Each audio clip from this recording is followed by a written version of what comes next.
About Long's Insurance and Retirement Products at 640-5028.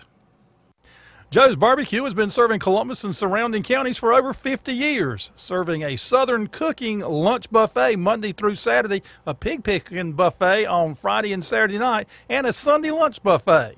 Menu items include barbecue plates, chicken, pork chops, ribs, and Brunswick stew. Joe offers catering, and call-in orders to 642-3511 are accepted.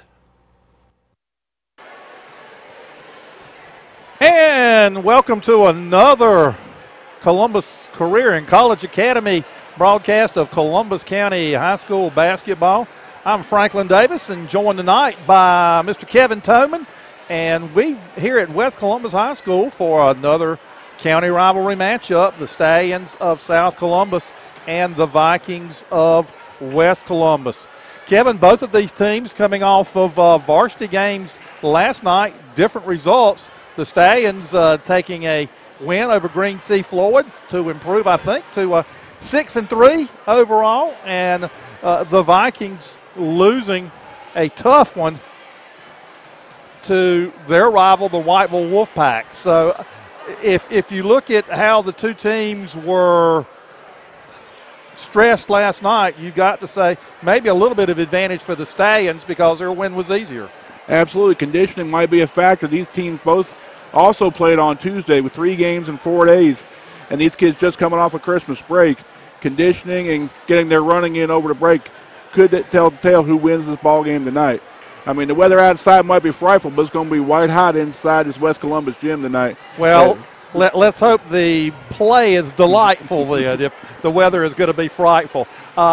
One big loss for the Stallions we need to mention is senior center Madison Spencer, who is a force in the middle at over 6 feet tall for South Columbus, and with her experience is not in uniform tonight. Madison's been dealing with a knee issue for some time and is not playing, and that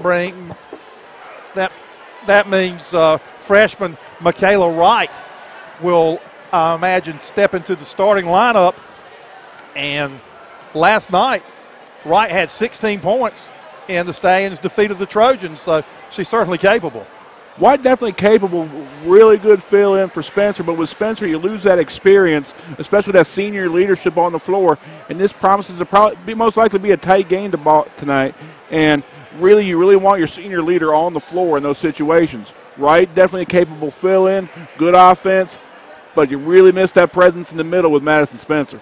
And the other thing is, too, when you bring someone off the bench, that makes you one less person to have to bring in case someone were to get into foul trouble. So South Columbus kind of goes from having one of the deeper, large front lines in the conference to now if Rising or Wright gets into early foul trouble, then Coach Megan Storms may have to kind of scurry to put a lineup together to battle inside.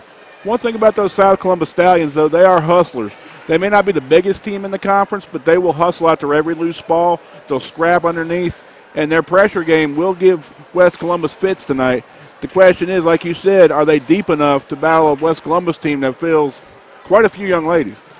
And on the West Columbus side, and we said this last night and we saw this last night, West Columbus kind of goes the way that sophomore Tanisha McCoy goes. When McCoy is effective offensively and able to drive and get to the basket, West Columbus can put some points on the board. She also opens up some outside shots for other guard Rayanna Goodman, Laramie Whitehead, and I call her Coach John Browning's Swiss Army knife. Anella Tiffany does a little bit of everything for West Columbus. She scores, she rebounds, she gets assists, she gets steals. In fact, she's leading or was leading going into this week the Vikings in scoring, rebounds, and steals, and just an all-around, good player.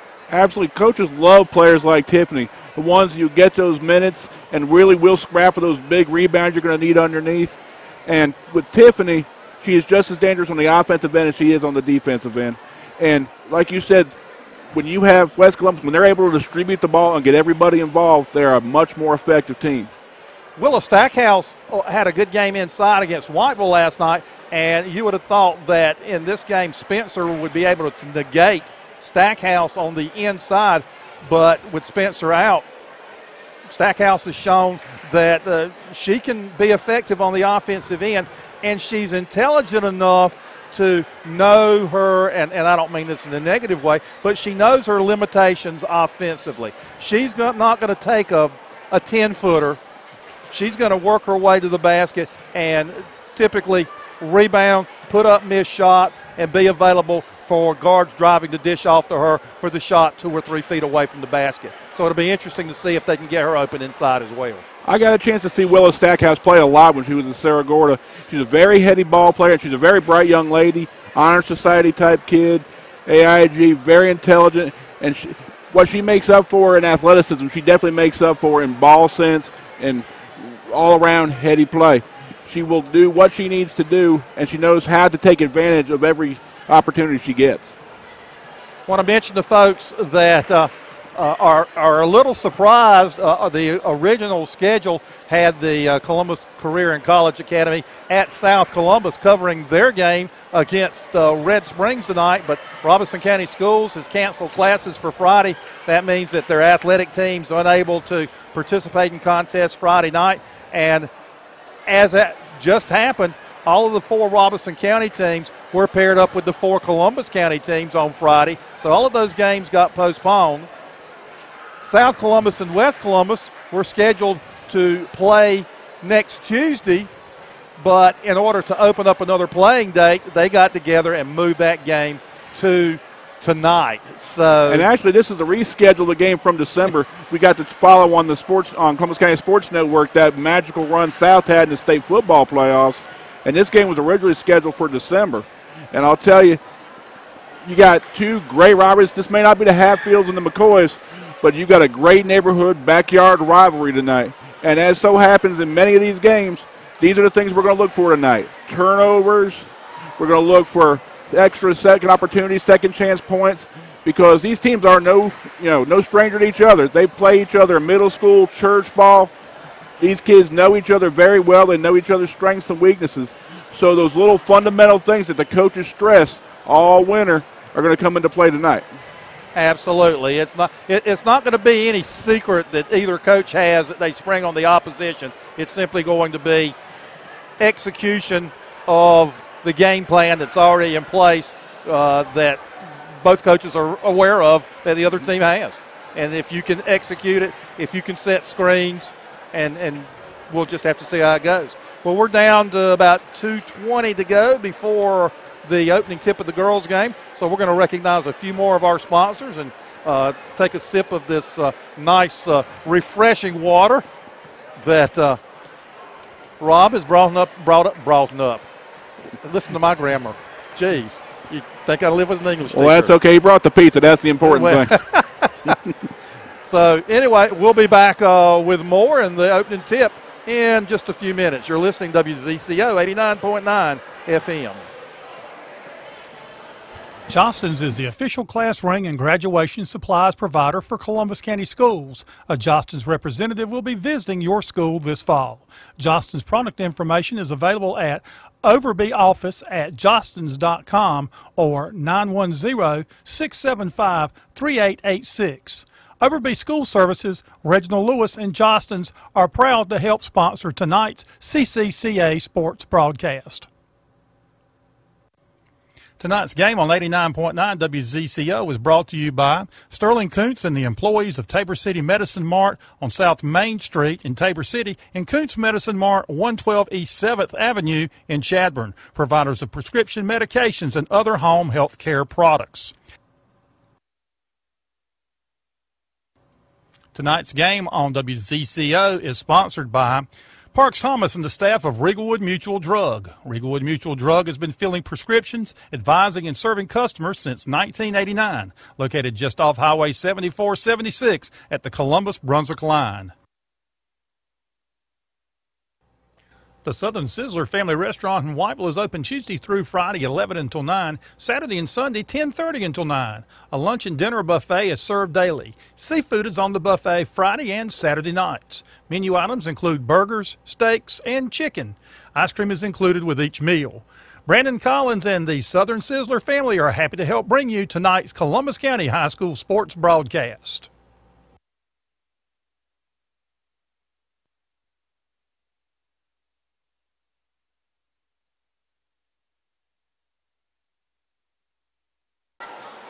I think there goes the buzzer, and I think now we're ready for the national anthem and starting lineups, and we'll be underway in just a moment.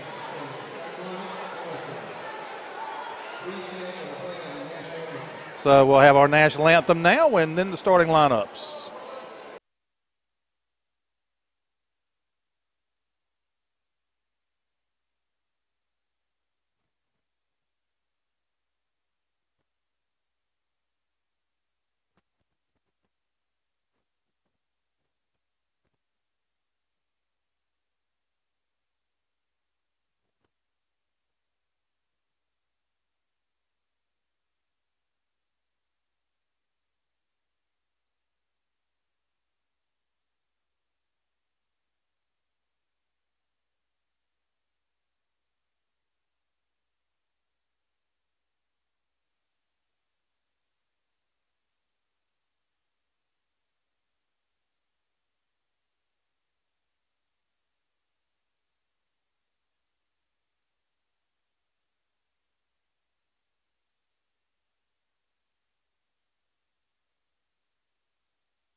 And there you have our national anthem, and now it's time for the PA man to introduce the starting lineups for both teams.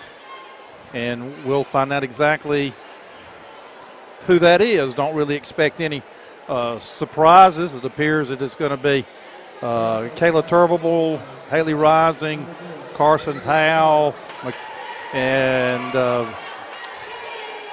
Michaela Wright. So Haley Sarvis, Haley Rising, even though they do not spell Haley the same way. Got to be careful about that now. Right. Haley Sarvis, Hailey, Haley Rising, also known fondly as the dribbler. She has now dribbled in 3 basketball games this year after not dribbling previously in her high school career. That is growth, is it not? That's a little known fact that we're throwing in here. And that's what you get when you get Franklin here on the. You get that kind of incisive commentary, at high school sports. Anella Tiffany a start. Anella's been kind of off of her scoring recently. Expect to see her break out of that tonight and put some points on the board. Willa Stackhouse, as we said, will play a big role. Laramie Whitehead back in the starting lineup. Laramie had suffered a ankle injury prior to the Christmas break and just got back in the lineup playing some this week. Both teams just getting back to being healthy. Unfortunately, Spencer not able to play tonight, but it looks like both squads should be close to, if not at full speed. So I'm going to take a seat, and we're getting ready to rock and roll. Sit back and relax, get you a nice warm beverage. It's going to be a good ball game tonight. These two teams pretty evenly matched, size-wise, athleticism. This one's going to go back and forth. Are you telling me I can sit back and relax? I would, but I hate for you to fall asleep. All right, it'll be Stackhouse jumping against Wright, the center jump circle. Ball's in the air, controlled by the Vikings. McCoy has it, picks up her dribble, gives it to Goodman. She dribbles to the top of the key, Over to Whitehead on the right, in the lane to Tiffany. Her jumper up, around, and good. Soft little jumper hits the heart of that 2-3 zone, and it's an easy basket for Tiffany. Kaylee Turvable bringing it up, and the Vikings go man-to-man. Over to Carson Powell on the left, tries to go inside. The Turvable driving, knocked out of bounds by McCoy. Will remain Stallion basketball. 7:35, 2-0 Vikings lead. Inbounds to Sarvis in the corner. She dribbles, now passes out front to Turvable. Fakes a shot, drives to the foul line, puts up a shot, partially blocked. Stackhouse had it knocked away. Goodman comes up with it and loses it out of bounds. And it will be Stallion basketball. Looks like Coach Megan Storm is trying to use that pressure defense to get West Columbus out of their game, knowing they have to make up for the loss of Spencer this evening. Sarvis with the ball, now goes to Turvable out front. She goes to the foul line to right, in the right corner to Sarvis. Fakes a three, drives the baseline, puts up the jumper, too strong. Right, and Carson Powell, same team, fight for the basketball. Powell pulls it away, but in the process travels. Got to communicate. Important things like we talked about in the beginning, fundamentals, little things like that are going to get in the way of a victory tonight. Goodman to Whitehead on the right. Her three is good. Laramie Whitehead with a three-pointer from the South Columbus bench gives the Vikings a 5-0 lead. I've seen her get streaky with that shot. If you leave her open like that, she will hit it. Sarvis being challenged in the corner by Goodman, gets it inside the Rising. Rising has it knocked away from her by Tiffany out of bounds. It will remain Stallion basketball. I'll tell you, Stallion's really struggling to get the ball in the paint right now. They've tried 2 or 3 times to get the ball in the right, and there's just nothing happening in the paint. Wright has it at the three-point line to Sarvis in the right corner. Her shot, in and out, no good. Stackhouse with the rebound for the Vikings. To McCoy, and she's going to let everyone get down court, set up the offense. She almost had a miscommunication with Goodman on the handoff, but now they have it. McCoy has it on the left side. Dribbles once, goes to Tiffany in the middle, out to Whitehead. She thought about taking the three-pointer, decided against it. Goodman now has it on the right, guarded by Turvable. On the dribble, back out to the top of the key, over to Whitehead on the left. She drives baseline, picks up her dribble, tries to throw it back to Tiffany, and Turvable knocks it out of bounds. Stallions content to stay in that 2-3 zone, really not challenging the jump shooters. But I'll tell you, when they do, they have got West Columbus discombobulated. Whitehead to inbounds, does so to Goodman. Goodman to Whitehead, to McCoy in the corner. Her long three off the back rim, no good. And Sarvis comes up with the rebound for the Stallions. Too many people in one area for West Columbus that there's no way they're going to get that basket if they keep trying to get to that 2-3 zone that way. Sarvis with a nice pass in the lane to Wright. She goes up, lays it in for two. 5-2, West Columbus leads, 5:45 to go. Goodman with a three from the top of the key. Good. Rayanne Goodman extends the Viking lead to 8-2, their second three of the first quarter. Turvable brings the ball down court, goes left side to Powell. Back into a driving. Turvable lays it up, too strong, fight for the rebound. Tiffany comes up with it, out quickly to Goodman, and South Columbus gets back, and Goodman will hold it up. Dribbles to the top of the key, had Tiffany open inside, couldn't get it to her. McCoy with a long three, back iron, no good, battle for the rebound, and Rising has it for the Stallions. Hands it off to Turvable, and she'll bring the ball up court, set up the offense. Drives down the right side, still dribbling, now near the center jump circle. Goes right side to Sarvis. Sarvis inside to Rising. Dribbles 3 times, goes up for the shot, has it blocked. Ball on the floor, a scramble and jump ball called. Alternating possession. We'll keep it with South Columbus. I'll tell you, great hustle by West Columbus getting on the floor after that ball, trying to create another opportunity, but South still can't penetrate that paint. Inbounds pass to Wright, back to Sarvis, fakes the three, loses the basketball. Wright picks it up for Sarvis, now back to Turvable, and she'll set the offense up. Still man-to-man by the Stallions. Pass gets away, but recovered by Rising to Wright. She can't handle it. And turnover. West Columbus driving. McCoy has it. Inside to Tiffany. Her shot around and good. Tiffany, ever the opportunist, right underneath the basket, got the dish off. And I'll tell you, West Columbus playing really well on both ends of the floor right now. On the defensive end, they're limiting the South to one shot, and they're making the most of every opportunity under the basket. I think McCoy kind of got bailed out. She was going to go up for the shot, and Tiffany just happened to be in the right place at the right time. Tiffany's free throw too strong. Rebound by the Stallions, and Turville will bring it up court. 4:20 to go. 10-2 Vikings. Pass inside the right, and Stackhouse knocks it out of bounds. I'll tell you right now, I'm watching a great battle underneath between Willis Stackhouse and Wright. They are going tooth and nail at each other. And I'll tell you, the winner of that battle is going to win the ball game, especially with the Madison Spencer sitting on the sideline. Sarvis with a long three from the corner, no good. Knocked out of bounds by South Columbus. Will be Viking basketball halfway through the first quarter. They lead by 8. Goodman with a three from the top of the key. Off the basket, no good. Wright pulls down the rebound. And Turville will bring it down court on the jog. Picked up by McCoy. Her pass too high for Sarvis down in the corner. Another turnover by the Stallions. South Columbus does look to get reset. I mean, they just look kind of out of sync on offense right now. They brought Michaela Wright up to the top of the key to try to get the ball, but that leaves them nobody underneath with the rebound. And West Columbus really aware, it seems like, that South Columbus wants to force the ball inside and making it very difficult. McCoy with the ball, dishes to Whitehead. Whitehead's jumper too strong. Sarvis with the rebound. She takes off down court, but does not have numbers. Turville's going to drive it anyway, puts it up, in and out, around and out. But she is fouled on the play. First chance to get out in transition for South Columbus and finally make something happen. Foul was on, let's see, that was on Tanisha McCoy. Her first. Turville with 2 shots. Been a pretty well-played game in the first quarter so far. There's only each team with only 1 personal foul. Kaylee misses the first one. Still 10-2. Vikings with the lead.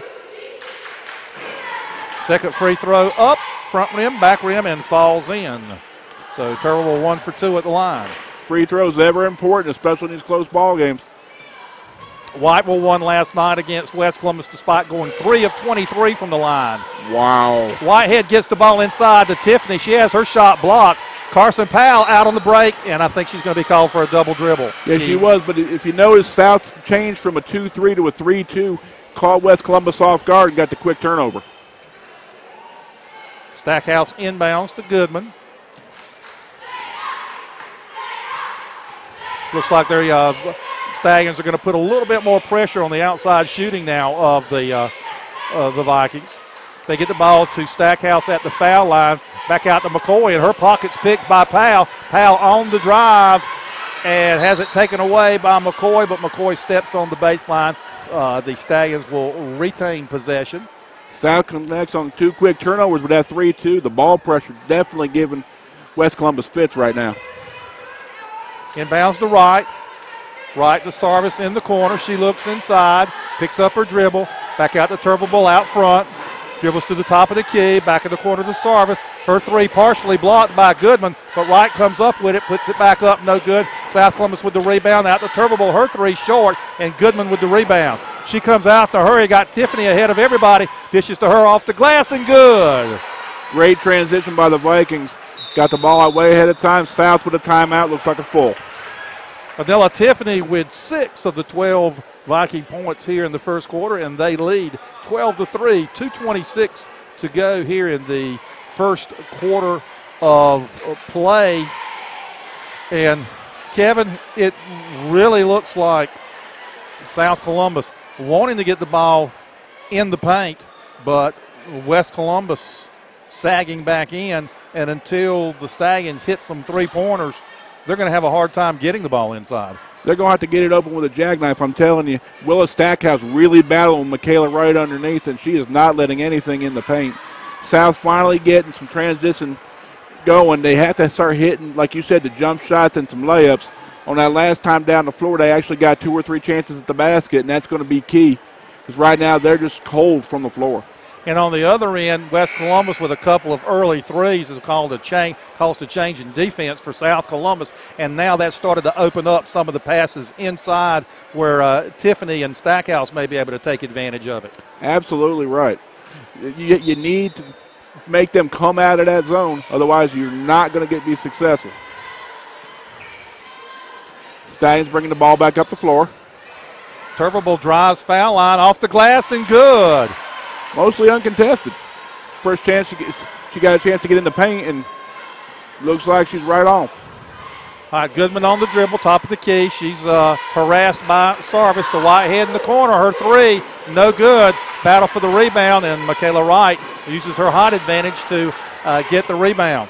Turbeville met at half court by McCoy, and McCoy makes the steal, comes up with it, and going to dribble to the top of the circle and set up the offense. To Goodman, to Tiffany at the foul line. Her jumper, no good. Wright with another rebound.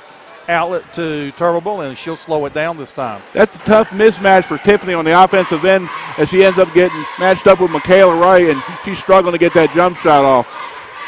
Nice dish inside from Turbeville to Wright, but Stackhouse blocks Wright's layup attempt, and West Columbus has possession. Whitehead has the ball in front of the South Columbus bench. She goes cross court to Goodman. Her three, short. Carson Powell runs down the rebound. Once again, South starting to pick up the job on the boards, and that's going to be key to stop those second and third shots from the West Columbus shooters. There's a long three by Haley Sarvis, and just maybe what the doctor ordered, as Sarvis's three brings the Stallions to within 12-8. Got to pry open that inside defense of West Columbus. Laramie Whitehead had an opportunity to drive to the basket, decided to pull up and take the jumper, missed it. Rising with the rebound, South Columbus in control in the front court. Turbeville drives, top of the key, foul line, puts up the shot, too strong. Gets her own rebound, puts it up again, too strong. And Goodman able to control flat-footed for West Columbus. Brings it into the front court. Slows it down. Now dribbles down the lane, throws up the running one-hander, and it's good. I'll tell you, and what it did is it drew Michaela Wright out and got her, I believe, her first foul. You cannot, if you're right, get in foul trouble. Especially with Madison Spencer sitting on the bench. That is a dangerous, dangerous place to be if you're Megan Storms. And that is Wright's first foul. And she goes out of the ball game, and she's replaced by Sarah Falk. Rayanne Goodman will try to convert the old-fashioned three-point play. Rachel Little in the lineup for Stackhouse for West Columbus. And there's a lane violation. So the free throw that did not go in didn't even exist now with the lane violation. So she doesn't get credit for a miss. Little things like that are critical in these close ball games. There's a long three-pointer by Turbeville, no good. Whitehead saves the rebound inbounds to Goodman, and Goodman will bring it up. We're down to 10 seconds, 9-8. Arnold has the ball. I don't think they realize how much time. No Little gets the ball inside, puts it up, no good. And ball goes out of bounds to be South Columbus basketball with 0.2 of a second left. And I believe that's going to end our first quarter with West Columbus leading South Columbus 14-8 in what has been a pretty entertaining first quarter of basketball. Absolutely, both teams fundamentally sound. Right now, the difference in the ball game is second chance points. West Columbus is getting 2 and 3 shots at the basket, where South was only getting 1. South finally hit that three, drew that West Columbus Viking defense out, and they're starting to get some looks underneath. Now, on the other end, ball pressure by South is starting to affect West Columbus. West Columbus has to be patient. They can't force the ball, but they definitely need to continue to distribute and get the ball movement's going to be key, where they're going to get those open shots. I'll tell you right now, underneath, Michaela Wright has a mismatch against the girl she's guarding, and Autumn Tiffany, and she cannot get herself in foul trouble. With that one foul, she's got to be very judicious the rest of this first half. One thing, and I keep referencing last night's ball game, having seen West Columbus play. One of the big differences tonight is they are getting shots as opposed to last night when there were lots of turnovers and unable to get the ball up to the basket. So they are getting some shots. Speaking of shots, Vanilla Tiffany in the lane, her short jumper, good. And we said Tiffany needed to score more tonight. That's already 8 points for Vanilla Tiffany. And if you notice the big difference, she got that basket with Michaela Wright sitting on the bench with her foul. Sarah Falk with a jumper from the foul line around the rim and pops out. And Little with the rebound for West Columbus over to Goodman. Goodman brings the ball up court, still has the dribble out near the midcourt circle. She's bothered by Sarvis, goes to Whitehead in the corner. Her three, nope, she had a foot on the line. It's a two-pointer for Laramie Whitehead, and that gives the Vikings a 10-point lead at 18-8 with 7:12 to go. 5 for Whitehead in the game. Still, South Columbus going back to that zone, worried about Michaela Wright hitting her second foul. Another turnover for South Columbus. They've got to find a way without Wright in the lineup to get the ball inside and score points. All right, Goodman is going to bring the ball into the front court for the Vikings. Goes to Whitehead on the right side, to Little in the middle. She's double-teamed. Gets to Tiffany, who goes back out in front to Arnold. Arnold has picked up her dribble. She's helped out by Whitehead now. Whitehead will give it back to Goodman, and she's going to reset the offense. Sarvis goes to the steal. That gives Goodman an opportunity to drive the lane. Her jumper, no good. Ball goes out of bounds and will be Stallion basketball. I'll tell you, she's not afraid to throw the ball up from anywhere, is she? Rayanne's never met a shot that she didn't like. There's no such thing as a bad shot unless it's not a good shot. She's the Alex Moore of the girls' game. There you go. Alex, if you're listening in, buddy, still love you. Okay. Sarvis with the ball in the corner, goes inside to Sarah Falk, and Falk is fouled by Tiffany over the back. Tiffany, and Anella Tiffany, that will be her first foul. She said we've had not a whole lot of fouls going on, which helps get the game move right along. Inbounds pass is stolen by Little. She brings the ball up and is met by Rising, and she'll hold it up, give it to Goodman, and Goodman will set up the Viking offense. Over to Arnold, inside to Tiffany. Out to Little, her jumper off the glass and good. Rachel Little with her first bucket of the ball game. Good inside-out play by West Columbus. Got the ball inside. It opened up that soft jumper on the elbow. And Tiffany smart enough not to force the jumper, dished it off to a teammate who did have an open shot. Turvable over to Sarvis, who tries to dish inside to Rising. The pass led her a little bit too far to the baseline. Goes off her hands, out of bounds. That's going to bring in Paige Gore into the ball game for her first action. Rising will have a seat. South's going back and forth between that 3-2 and that 2-3. Looks like they're going to try and pressure the ball a little more with Gore in the ball game. Jabrion Shanks into the ball game now for the Vikings.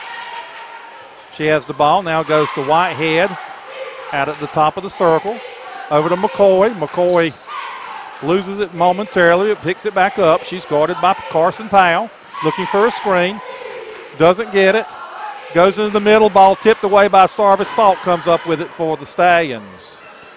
Tried to get a little too tricky there. South bringing the ball back up the floor, looking to force the action. Nice passing on the inside from Powell to Gore. And great court vision by Powell to see Gore streak into the basket. Quick layup for South brings the ball game to a 20-10 score. Shanks with a long three off the top of the board. Little with the offensive rebound, puts it up, no good. Goodman with a rebound. Shanks with the rebound. She puts it up, no good, but is fouled on the play. Once again, South missing size inside. West Columbus with 2 or 3 shots at the basket. One's finally going to fall or they're going to get a foul. Paige Gore with the foul, her first. Shanks to shoot 2. First one around and no good. Got to be careful with these free throws. South, a very streaky team, will make a run on you at some point, and you don't want to miss these second and third chance points.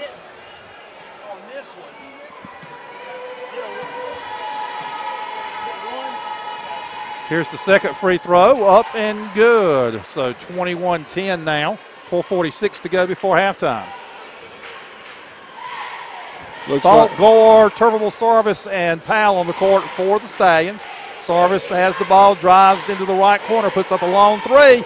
Off the rim, no good. Falk battles for the rebound, saves it, but saves it right to Kristen Mears for the Vikings. She gets it McCoy. McCoy brings it to the front court. Gets by Sarvis, drives the lane, puts up a short jumper, no good. Shanks with the save, but saves it to Gore, South Columbus. Both teams getting a little out of whack, trying to force things right now. Turvable has it now, goes to Sarvis on the left side, to Turvable out front. Her three, too strong, battle for the board. Sarah Falk comes up with it, puts up the follow shot, no good, but she's fouled. I'll tell you, South really struggling to buy a basket right now. It just seems to be real cold from the floor. Their best offense lately seems to be second chance points on rebounds or a quick foul. Throw it up and go get it. Sarah Falk to shoot 2.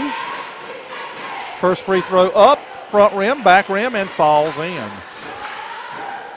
West doing a great job tonight, really pressuring the ball, really pestering those South Columbus shooters. And second free throw, almost a carbon copy of the first. Falk 2 for 2, 21-12. Vikings lead, 3:57 to go before halftime. South back in that 3-2. Looks like they're content to let those shooters stay out there. Dangerous proposition because those West Columbus girls are streaky, and they will start lighting it up in three-point land if you let them. McCoy with a three-pointer, no good, but the Vikings get the offensive rebound and set it up. Marlisha Holland in the ballgame now. Dribbles down the left side, and she's fouled by Carson Powell. A couple of quick fouls slowing up the action. South changed up to that 3-2, but it doesn't look like they're pressuring the ball right now. The question is right now, do you bring Madison Spencer back in? No, not Madison Spencer, I'm sorry, Michaela Wright. And risk maybe picking up that second foul and try and bring us a little closer to halftime, or do you leave her for the second half? You can't let the game get too much more out of hand because you know that you struggle offensively. Tell you what, though, South Columbus has been a second-half club here in the early part of the season. So if they can keep it close, I look for a run out of them. McCoy with a shot off the glass, no good. Mears with the offensive rebound, gets it to Shanks. Shanks dribbles down in the right corner, has her pass stolen by Sarvis. Sarvis brings it up court against Mears. She's going to take it all the way to the basket, throws up a wild shot that almost goes in. Carson Powell with the save to Gore. Throws it off of Little, and it's recovered by Falk out near midcourt. And the Stallions will maintain possession. Sometimes a little luck is a good thing. There you go. Sarvis has the ball in the corner, goes inside the Gore. Gore's shot no good, but she's fouled. Once finally South gets the ball inside, forcing West Columbus to make a play to try to go after the ball. And we got a quick foul, and South Columbus back to the line once again. And we are down to a 9-point ball game. Paige Gore to shoot 2. First one, no good. Wholesale substitutions, looks like Wright coming back in the ball game. 3 substitutions for West Columbus, including Willow Stackhouse. And I'll tell you, it's been a pleasure watching those two battle underneath tonight. I think starting lineup back on the floor for the Vikings now. Gore with her second shot. Up, too strong. Battle for the rebound. Out of bounds. Off the Vikings. Stallions will maintain possession. Willow Stackhouse went up and got that ball, and just off her fingertips. Like you said, she's a very heady player and knows exactly how to contort that body to get what she needs. Sarvis with an open 3 from the corner. No good. Wright and Stackhouse go for the rebound, goes on the floor, and it will be, Stallion basketball on the alternating possession. I'll tell you, those two girls are going to get nothing but better. One's a 9th grader, one's a 10th grader. Sarvis gets an open 2, no good. Wright on the floor with the basketball, gets it out to Turbable for a 2-pointer, and that brings it to 21-14. Kayla Turbable with her 7th point of the game. All right, McCoy has it inside to Tiffany. She drives, puts up the short jumper, too strong. Turbable with the rebound.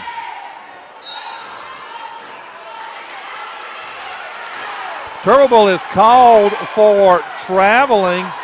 I don't know, it looks like even though she really didn't have possession of the basketball. A West Columbus player had reached around her and actually was holding the basketball, and Turbable didn't have it. It was just trapped against her body. Just a bad angle by the official on that one.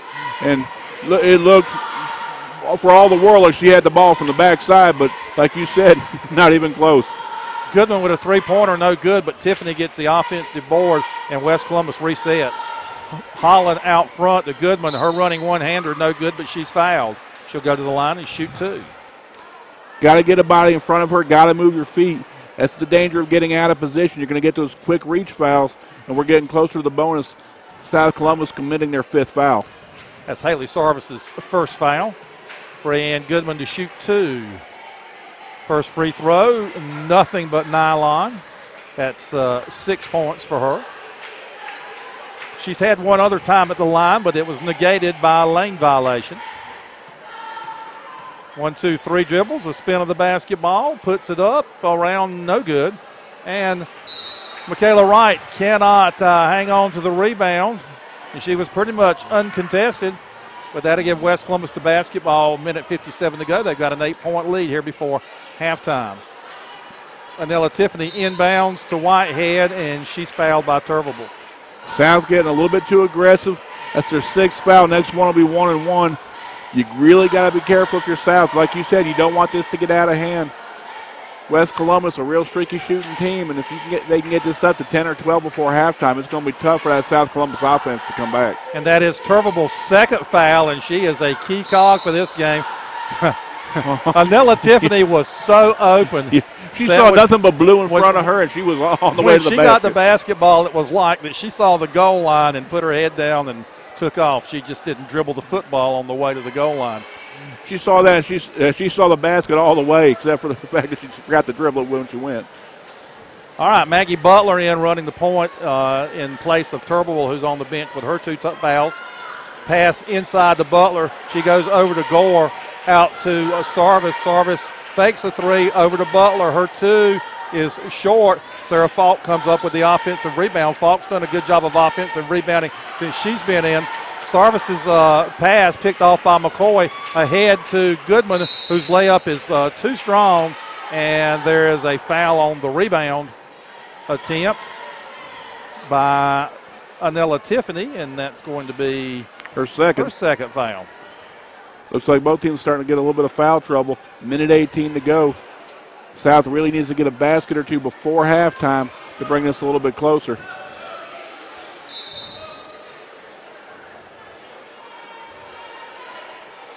Waiting, okay. Let's see. Tiffany coming out of the lineup with her 2 fouls. Butler inbounds to Sarvis, and Sarvis will walk the ball up, and looks like, nope, still man-to-man for West Columbus. Sarvis over to Butler. Back out to Sarvis. She's not being pressured much by Goodman. Just dribbling the ball near the midcourt circle. Now goes right side, picks up her dribble, goes back to Butler. Butler has the ball taken away by McCoy. McCoy goes behind her back, and I believe she's fouled by Sarah Falk. And she is, and we are in the penalty, so we'll be 1-1 for the West Columbus Vikings. I'll tell you, West Columbus on defense really content to let the South Columbus shooters stay out there. And the minute they start penetrating towards the 3-point line, they pick them up, and they've just been pestering them all night long. And I apologize. The foul was not on Falk. It was on Butler. And the 1-1 is missed by McCoy, and Butler comes up with the rebound.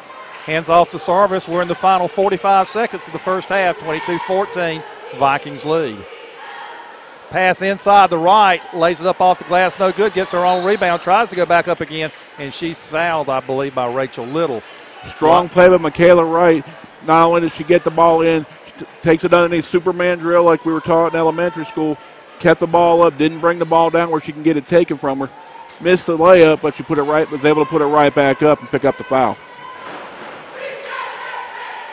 Wright with 2 shots. First one, no good. Wright has 2 points in the ball game. This is her first time at the charity stripe. Looks like we got Tiffany and Little with 2 fouls apiece right now. So if you're West Columbus, you got to be very careful you don't pick up a third before halftime. Wright sinks the second shot.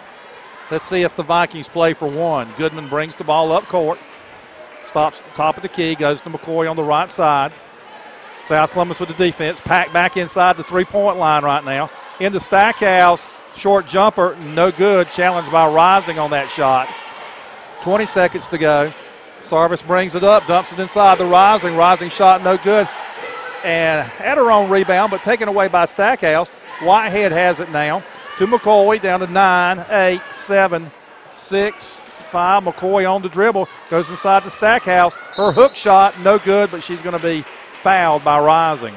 I think Rising got the worst end of the deal as she caught an elbow on that sky hook attempt by Willa Stackhouse. Tell you, Willa Stack is slight of stature, but I'll tell you, she will swing a good elbow for you.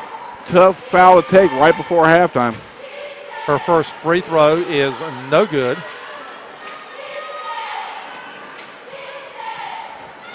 1.6, not just enough time to put up something if you're South Columbus, but you got to hustle. Second free throw, no good. Wright with the rebound and the outlet pass. South Columbus can't get a shot off. And at halftime, it's the West Columbus Vikings 22, the South Columbus Stallions 15. Whew. You know, there's a lot of action in girls basketball, even when there's not a lot of scoring. It's back and forth, and then sometimes the rash of turnovers keep it constant, but not necessarily high scoring. Not a lot of dead balls, but also not a lot of offense sometimes. I'll tell you right now, low-scoring game. These two teams have scored quite a bit in the past, so I wouldn't be surprised if they come out in the second half and start lighting it up. So against South Robinson, West Columbus actually put 21 points on the board in the first quarter of play then. And in a game recently, the Stallions had back-to-back 18-point quarters against someone. So both are capable. It's just a matter of who's going to make the open shots, because both teams have had some open shot opportunities. And quite the converse of the JV games we watched before this tonight. I'll tell you, they brought quite a bit more offense in the first half of this varsity girls game. Yep, well, let's recognize a few of our sponsors. That'll give me a chance to tabulate a few statistics, and we'll be back with that and some more comments. You're listening to WZCO 89.9 FM Columbus Career and College Academy, along with the Columbus County Sports Network, bringing you tonight's Three Rivers Conference and Columbus County matchup between the South Columbus Stallions and the West Columbus Vikings. We'll be back with more in a moment. Tonight's Columbus Career and College Academy sports broadcast on WZCO is brought to you by Bill Worley and Sons Construction. Bill, Chris, and Jason provide both new residential and commercial construction as well as remodeling. Sammy keeps them all in line. 653-5406. Black's Tire and Auto Service has served North and South Carolina for over 85 years. In addition to 29 tire and 10 wheel brands, Black's offers air conditioning, brake, transmission, and exhaust repair. Routine automotive maintenance is also available at any of the 37 Black's North and South Carolina locations. A complete list of locations, products, and services can be found at blackstire.com. In Whiteville, Black's Tire and Auto Services is located at 1615 South Madison Street, 317-0229. Cape Fear Propane serves both commercial and residential customers. Their technicians install propane tanks and gas logs. They check for leaks and convert home appliances to propane. Cape Fear Propane provides an automatic delivery option and payment programs. In Whiteville, Cape Fear Propane is located at 140 Bitmore Road next to Black's Tire corporate office. More details about products and services are available at 642-4137. Tonight's game on WZCO 89.9 is sponsored by Carolina Sports Medicine and Orthopedic Services, 1717 Shipyard Boulevard in Wilmington and McNeil Plaza in Whiteville. Hours of operation and patient information is available at carolinasportsmed.com. The Country Nursery in Whiteville carries trees and shrubs as well as garden essentials and lawn products for all seasons. The gift shop carries flags, bows, wreaths, and name brand t-shirts along with collegiate and Carolina Panther merchandise. Mitchell and Judy Bowen of the Country Nursery are glad to bring you tonight's broadcast. Woodman of the World Financial Representative David Pless can advise you on your family's insurance and investment solutions. David may be reached at 207-8042. Woodman of the World and David Pless are happy to help serve the community by bringing you tonight's game. Woodman of the World, providing insurance and financial services since 1890. E.W. Fonville & Son Farm and Garden Store, 205 Hickman Road in downtown Tabor City, has been providing feed and farm supplies as well as garden products since 1951. They're open Monday through Saturday at 9 and close at 5, except on Saturdays when they shut down at 12:30. Leon and Jake Fonville are proud to support Columbus County High School sports broadcast. First Bank, located at 1104 North J.K. Powell Boulevard in Whiteville, provides financial products for both individuals and businesses. This includes checking and savings accounts, credit and debit cards, personal and business loans. They also have digital banking that can be done on your smartphone, tablet, or personal computer.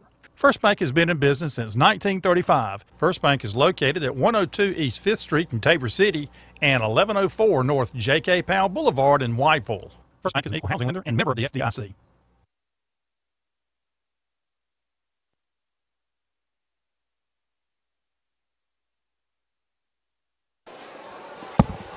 Okay, we're back here. Kevin Tobin along with Franklin Davis. Kevin says we have the A team here tonight. No, the A team was John Thomas last night, but doing the best we can, and appreciate Kevin and all the work that he's done with the Columbus Career and College Academy broadcast. I know that it's been well received and also much appreciated. Not a problem. To me, I mean, it's a privilege to come out and work with Kelly Jones and Franklin Graham, basically the deans of high school sports here in Columbus County. What can I say? Let's look at some stats. That's what I can say. Since West Columbus is the home team and leading, we'll start with them. Rihanna Goodman, 6 points and no fouls. Anella Tiffany, 8 points, 2 fouls though. Laramie Whitehead, 5 points. And Jabrion Shanks, 1 point. I came for the pizza. Rachel Little, I came for the pizza. 2 points for a total of 22. West Columbus 2 of 7 from the free throw line, and they have hit 2 3-pointers, one by Goodman and one by Whitehead.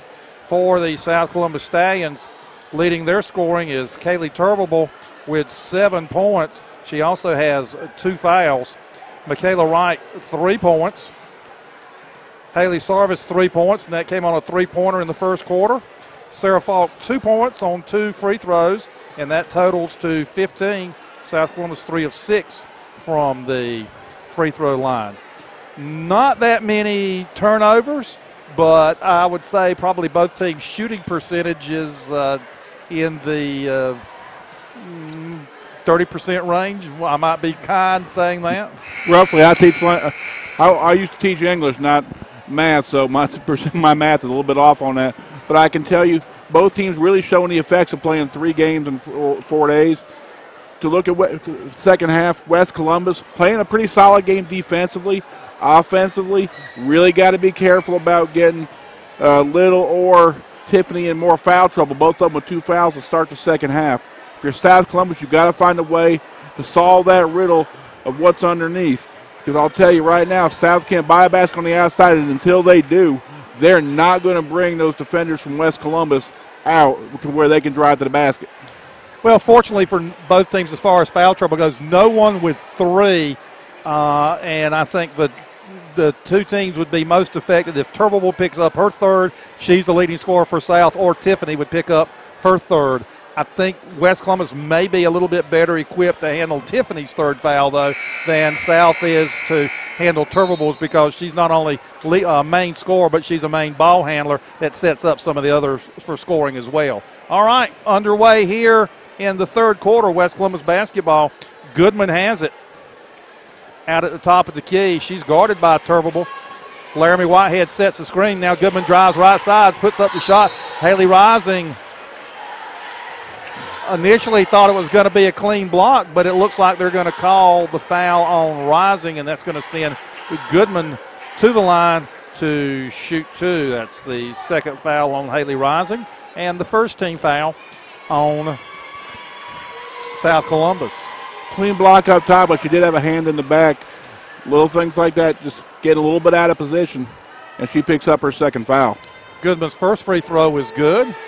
And second free throw is wide. Actually, ball should have been blown dead, but Wright comes up with the rebound. Carson Powell in a hurry to the front court. Turbable for 3.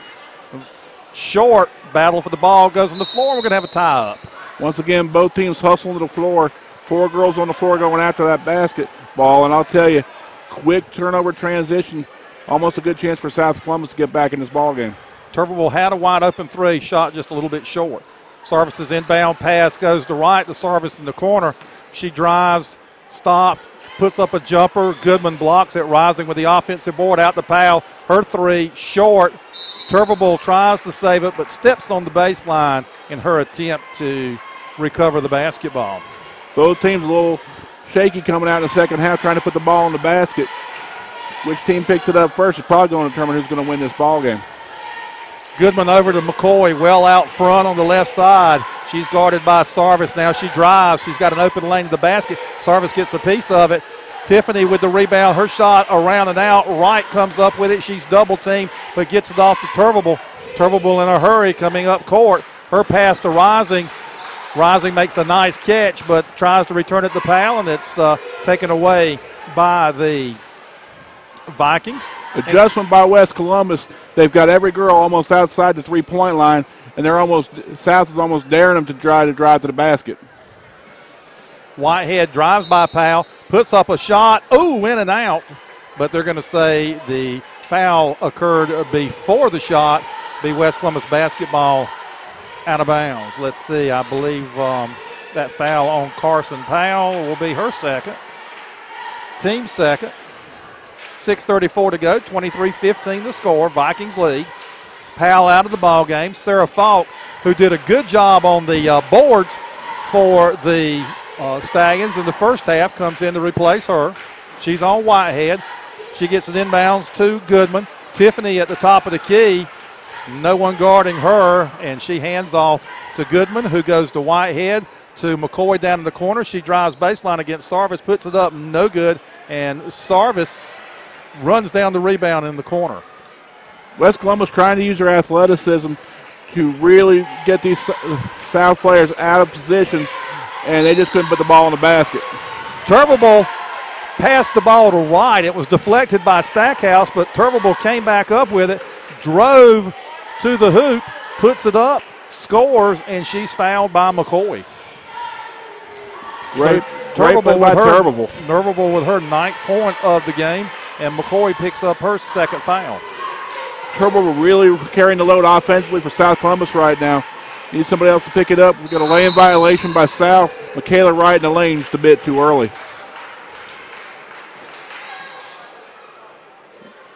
Several lane violations tonight, negating free throw opportunities. All right, Goodman has it, and a wide open offense for the Vikings, trying to open up some drives down the lane. Whitehead with the ball on the right side. She's guarded by Falk. Gives it to Tiffany, driving, puts up the shot, too strong, challenged by Rising, and Tiffany with just a little bit too much on it. South comes up with the rebound. Turbeville has it, goes over to the left side to Sarvis. Inside the Rising, goes up for the shot, off the backboard, good. Haley Rising with her first 2 points of the ball game, and that makes it 23-19, closest the Stallions have been in quite a while. Smart play by Rising, not bringing the ball down, putting it right back up, gets the easy layup. Goodman with a long three, no good. Stackhouse had the ball, went to the floor, lost it, goes out of bounds to be Stallion basketball. We said the Stallion team has put some points on the board in the second half of ball games, and off to a good start here. Stallions scoring bunches. They'll get very streaky. They'll be hot and they'll be cold, but they definitely starting to pick it up here in the latter part of the third quarter. Turbeville walking the ball up court. On the dribble, goes to Sarvis on the right side. She holds the ball high. Now back to Turbeville out front.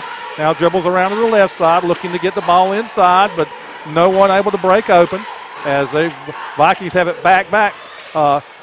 Rising gets the ball in the lane. Her return pass to Sarvis is wide.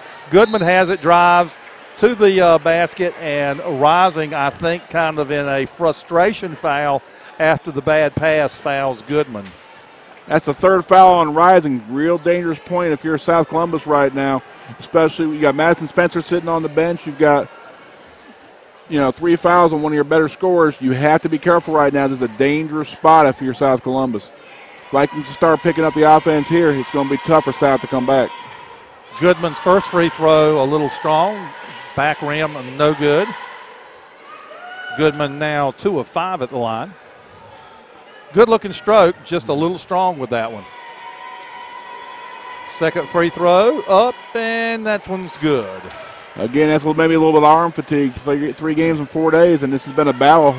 I don't think we've had more than 8 or 10 point difference the whole night. I think 10 points. Actually, it was 21-10 at one point, West Columbus leading.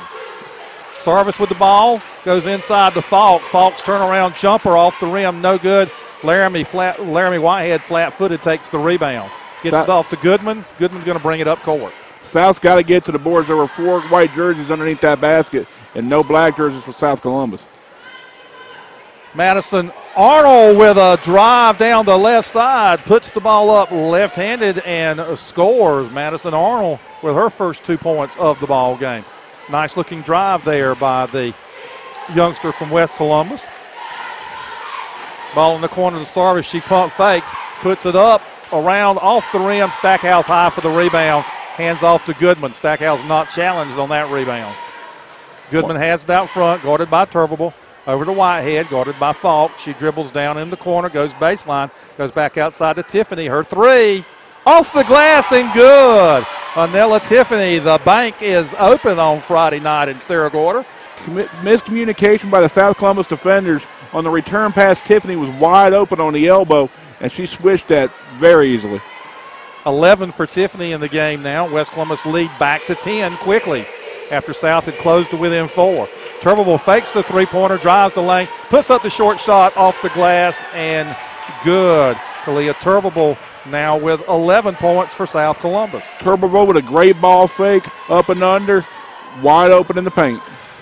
Arnold drives the basketball, picked up by Sarvis.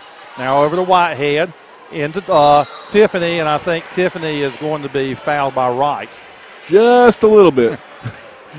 I mean, she looked like one of those linebackers we saw from South Columbus because she came through clean and just couldn't control her body, and she just kind of just plowed through Tiffany. The West Columbus basketball out of bounds on their own baseline. Tiffany is, like you said, a tough ball player. She's that Swiss Army knife that can do a little bit of everything. Laramie Whitehead's jumper off the inbounds play, too strong, but Goodman gets the rebound.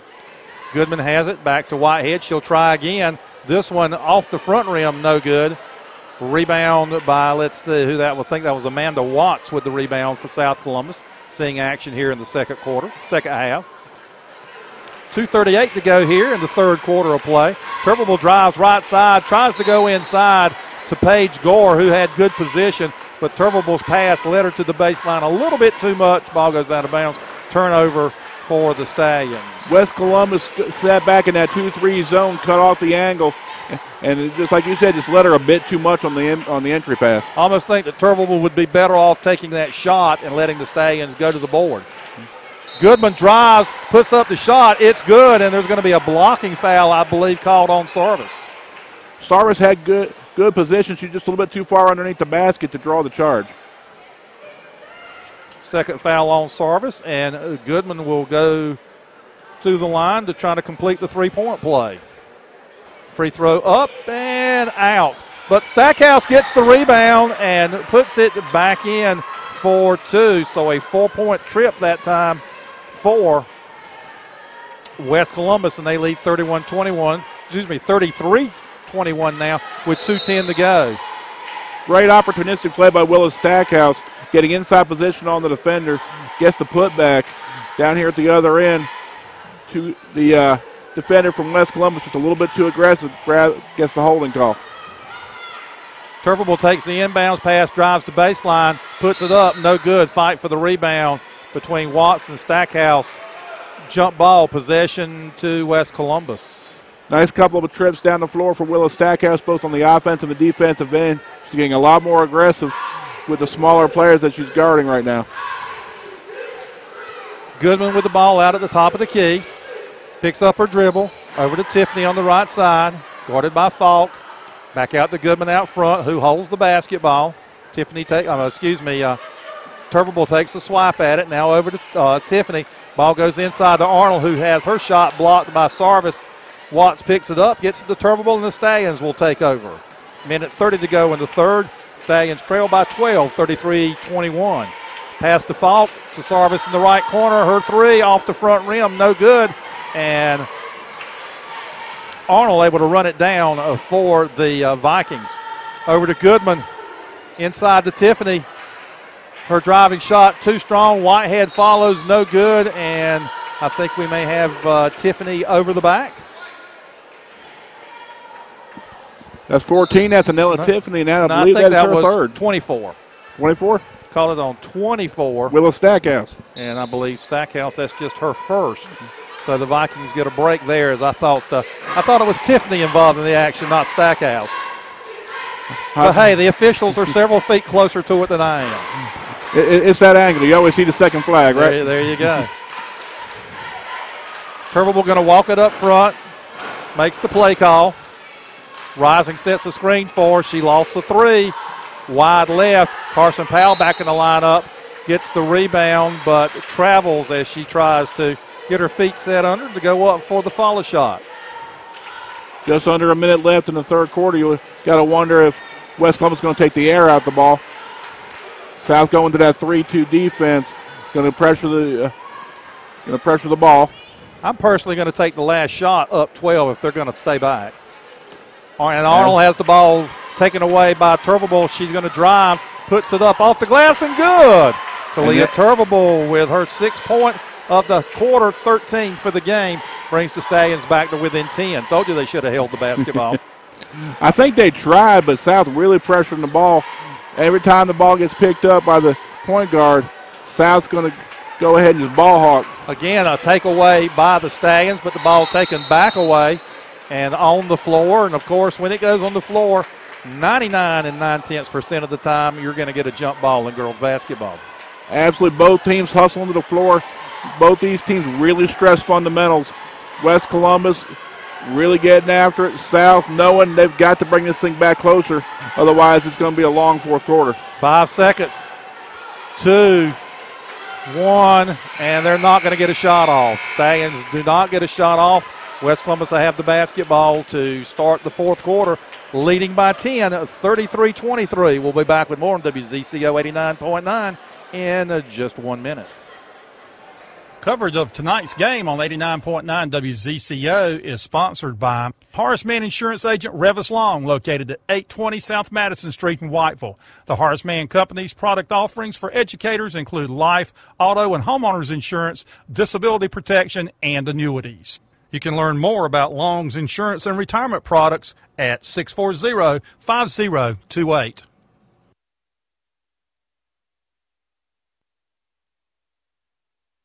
Joe's Barbecue has been serving Columbus and surrounding counties for over 50 years, serving a Southern cooking lunch buffet Monday through Saturday, a pig picking buffet on Friday and Saturday night, and a Sunday lunch buffet. Menu items include barbecue plates, chicken, pork chops, ribs, and Brunswick stew. Joe offers catering, and call-in orders to 642-3511 are accepted. Back for the fourth quarter of action.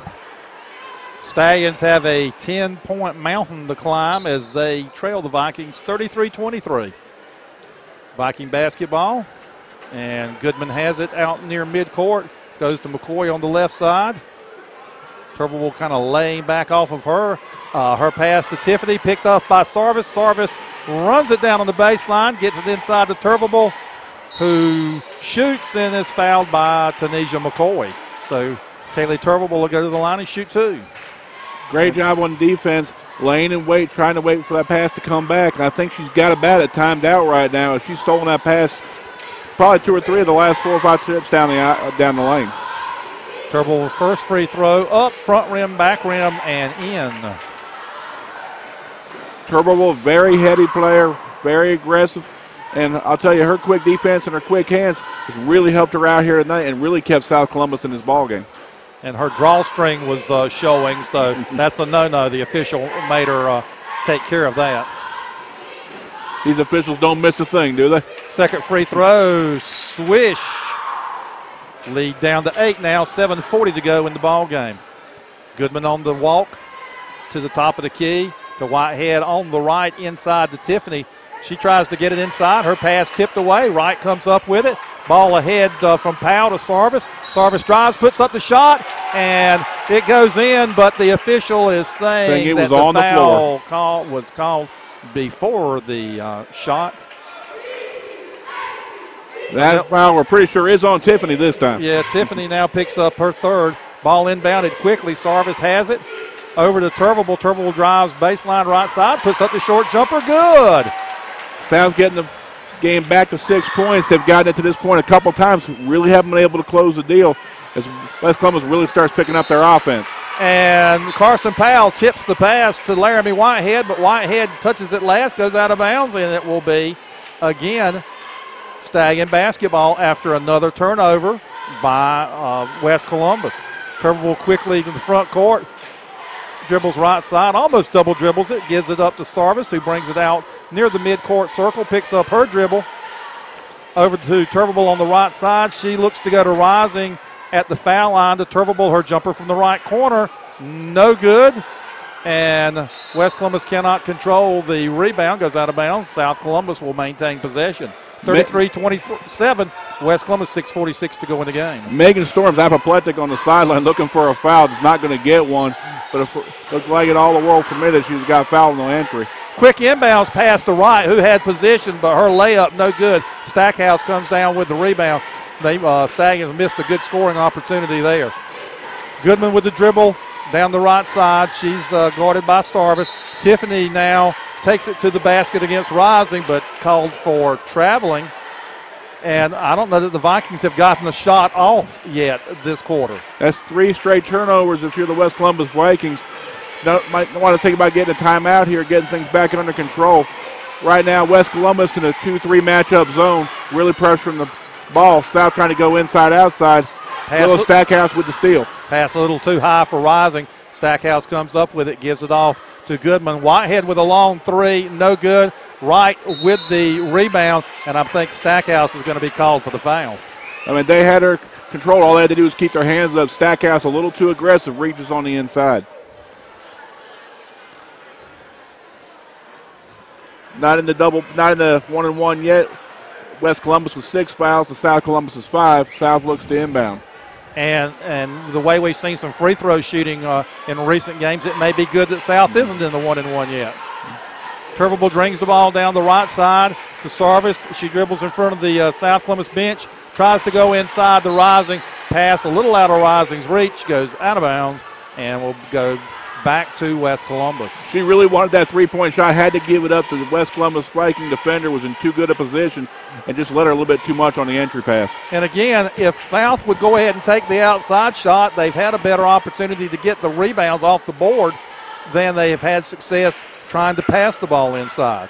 All right, Goodman is guarded closely now by Powell down in the right corner, picks her dribble up, goes to Whitehead. Whitehead holds high, drives to the basket. Her shot too strong. Rising with the rebound ahead to Turvable. She's full speed to the basket, lays it up, no good. Right with a follow, good.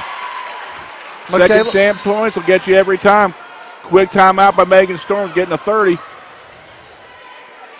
South Columbus bringing it back to a 4-point game right now. You really need to slow the ball down and maybe take some air out of it if you're West Columbus. 33-29, 5:15 to go. And right now, if you're South Columbus, you stay with what brought you. You're going to that 3-2 matchup zone, and you're pressuring the ball as soon as it goes dead. If you're West Columbus, you may want to look at taking the air out of the ball, making good, solid passes, and maybe take the edge off trying the aggressive runs to the basket. Because right now, they've turned the ball over 3 or 4 times in the last 2 minutes.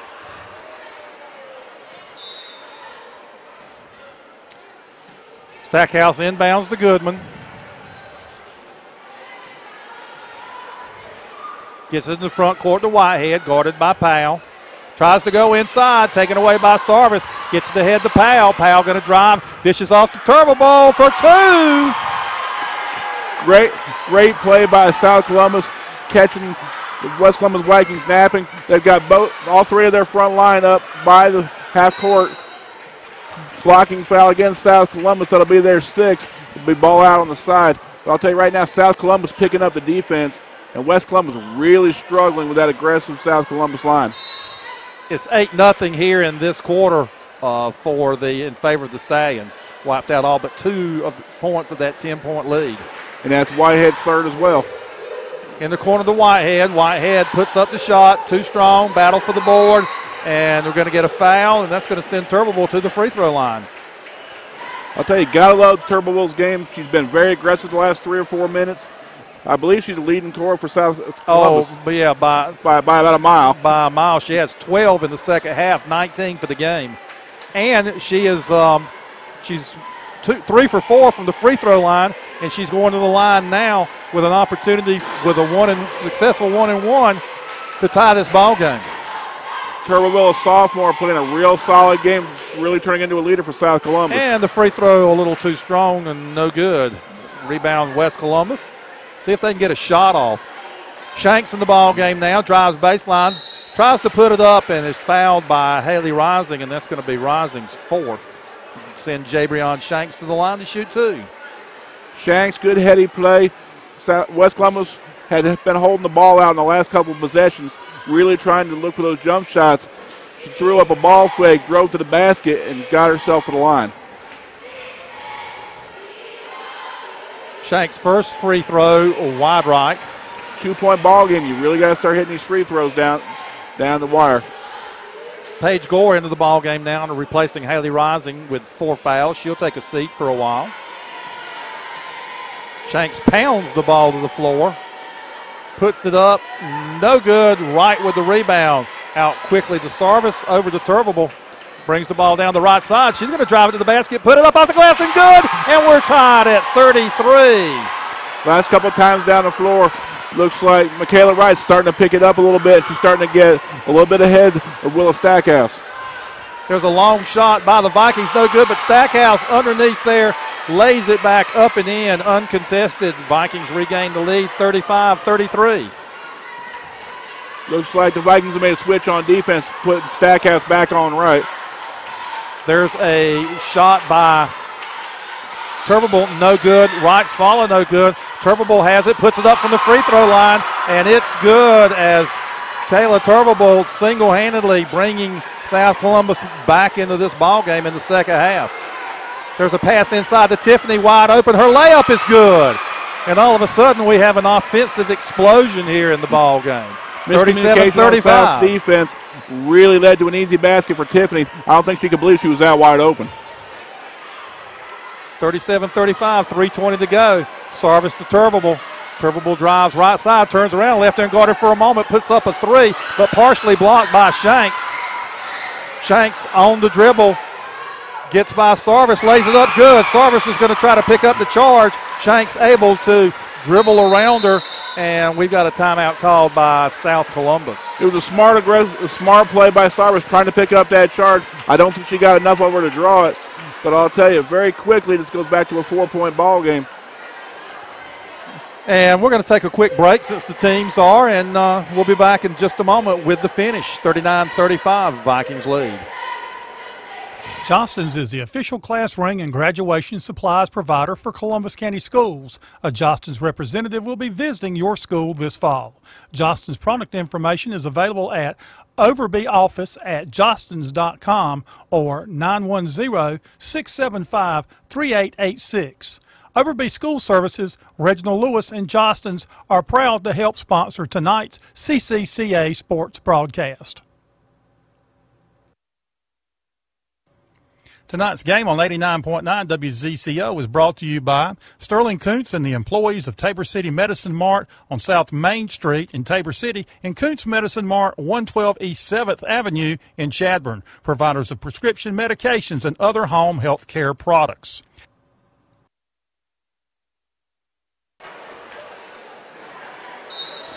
All right, South Columbus ball, trailing by 4. They trailed by 10 entering this quarter. Turbeville bringing it to the top of the key. Nobody guarding her. She pulls up the foul line. Her shot too strong. Ball on the floor, and going to be a jump ball. Gotta love the aggressiveness of Carla Turbeville right now. She, like you said, she hasn't met a shot she didn't like. She's not afraid to throw it up from anywhere, and she's almost single-handedly brought South back in this ball game. Ball inbounded quickly to right. Her shot too strong. Fight for the rebound. Stallions come up with it. Turbeville shot from the left baseline is good. If you don't succeed, try again. She tried once from the right. and picked it up from the left. She's their best scoring option. I'd have her continue to shoot it every time down. Goodman with the ball out front for West Columbus. They lead by 2. Sarvis comes out, pressures hers. Now she goes to Whitehead inside the Shanks. Dribbles one time, puts it up. No good, and she's fouled on the play. Shanks cutting from the backside into the lane. Nice pass from Whitehead to her, and fouled by Paige Gore. That's Gore's second foul. That seems like the best option right now for West Columbus is spread the ball out, hit that backside cut. They've been able to get to the line a few times for that in the fourth quarter. But they must hit the free throws as Shanks' first one. Good thing she's not a golfer with that name. Is wide to the right.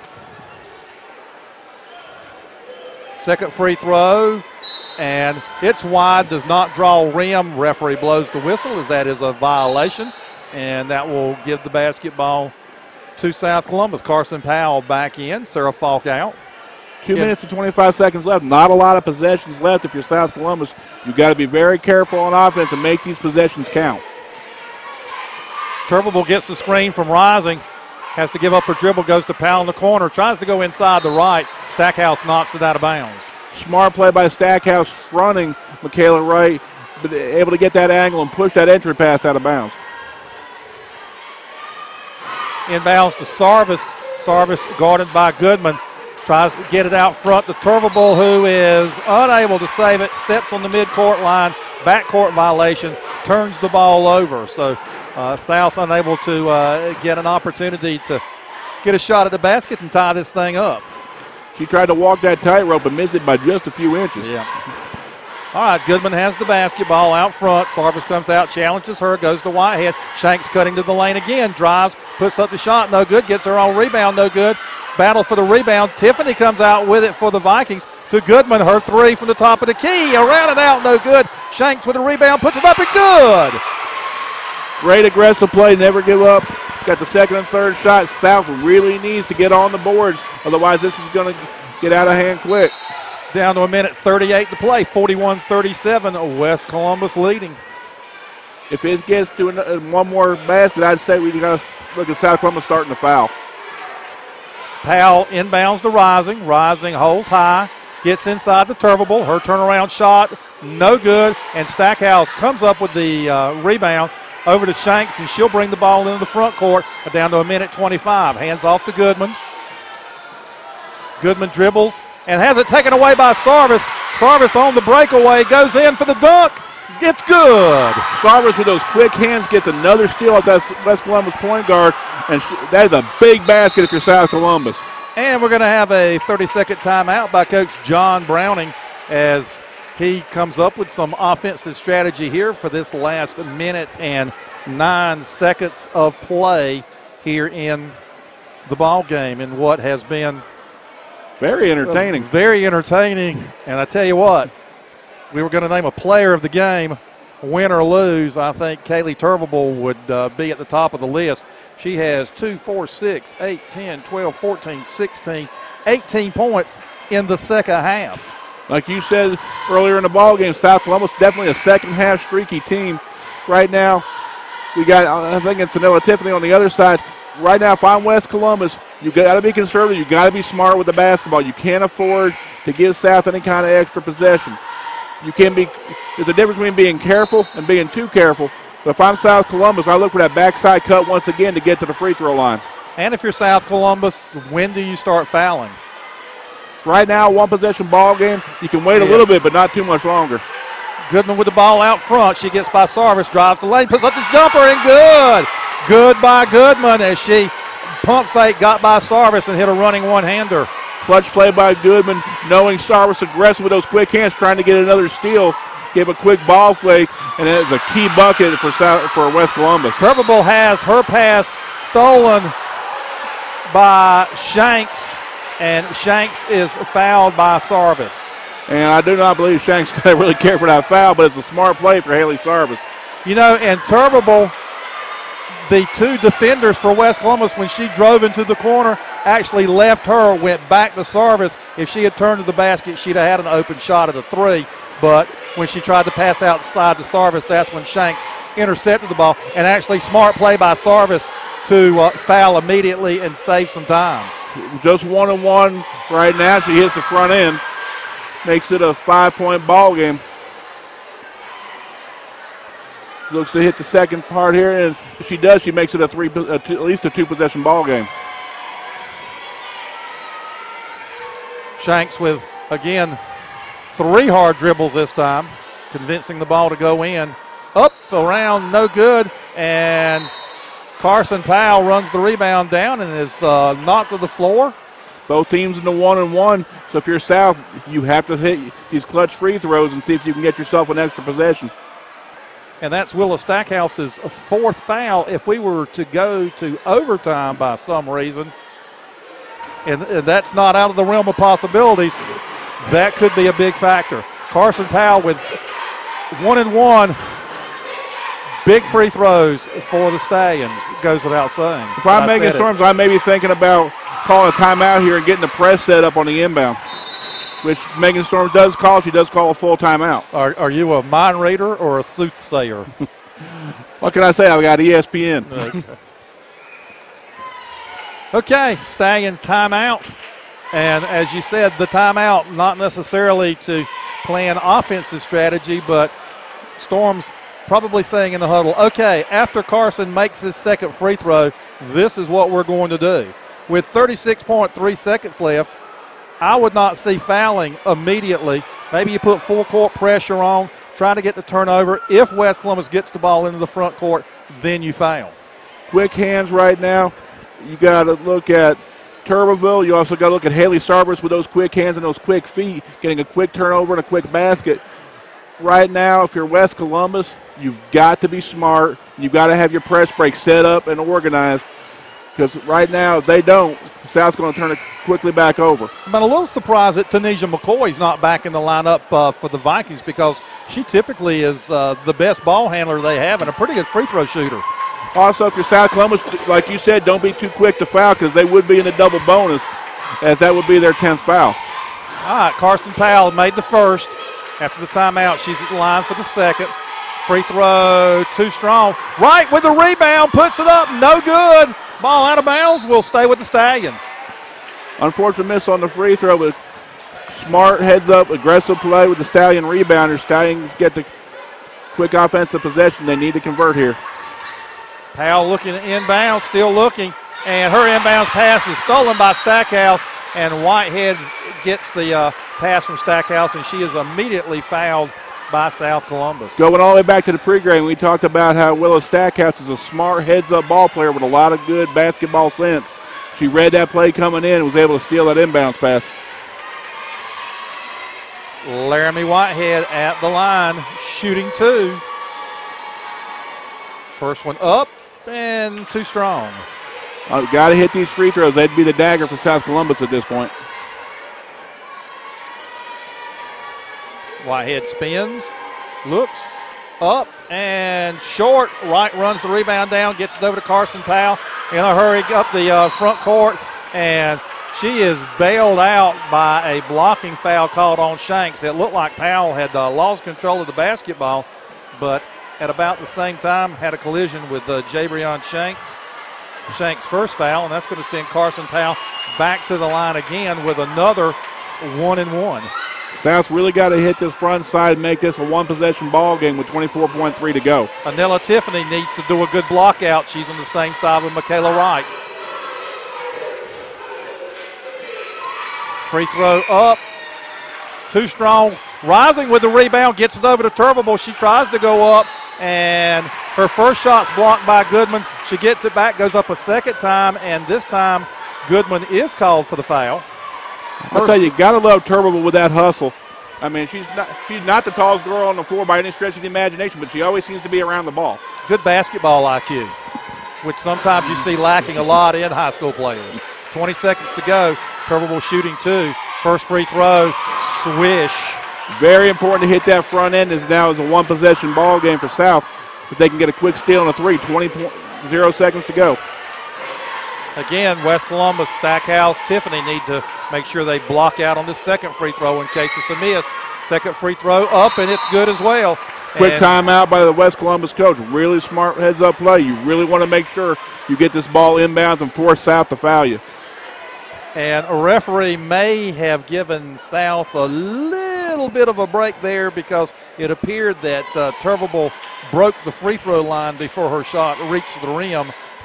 But no call, and I'm glad in this situation because it was not an obvious violation. Absolutely, and you want these kids to win and lose it on the court. These girls have played a fantastic ball game tonight, and you really want to see the winner decided not by the officiating, but by the girls on the court because they have played a marvelous ball game. And speaking of marvelous games, we're expecting a marvelous game between the varsity boys of South Columbus and West Columbus. May not be the Hatfields and the McCoys, but it is a traditional Southern rivalry. You got Edwards versus Edwards tonight. We have it on good authority that probably Worley Edwards might be officiating. I'm not sure if that's true or not, but I think Worley officiates every game. He just doesn't have a striped shirt and he's not on the court. I believe Worley officiates those games from the sixth row of the stands. All right, Stackhouse gets an inbounds to Goodman, and she is fouled immediately by Turvable. If you're South, probably the best part about that is not too much time came off the clock, about 1.2 seconds. If you're West Columbus, very important to hit these free throws. Oh, did they call it intentional? They called it intentional. The push in the back, or called it flagrant, not making a play on the basketball. And that's going to hurt because that also comes with possession of the basketball.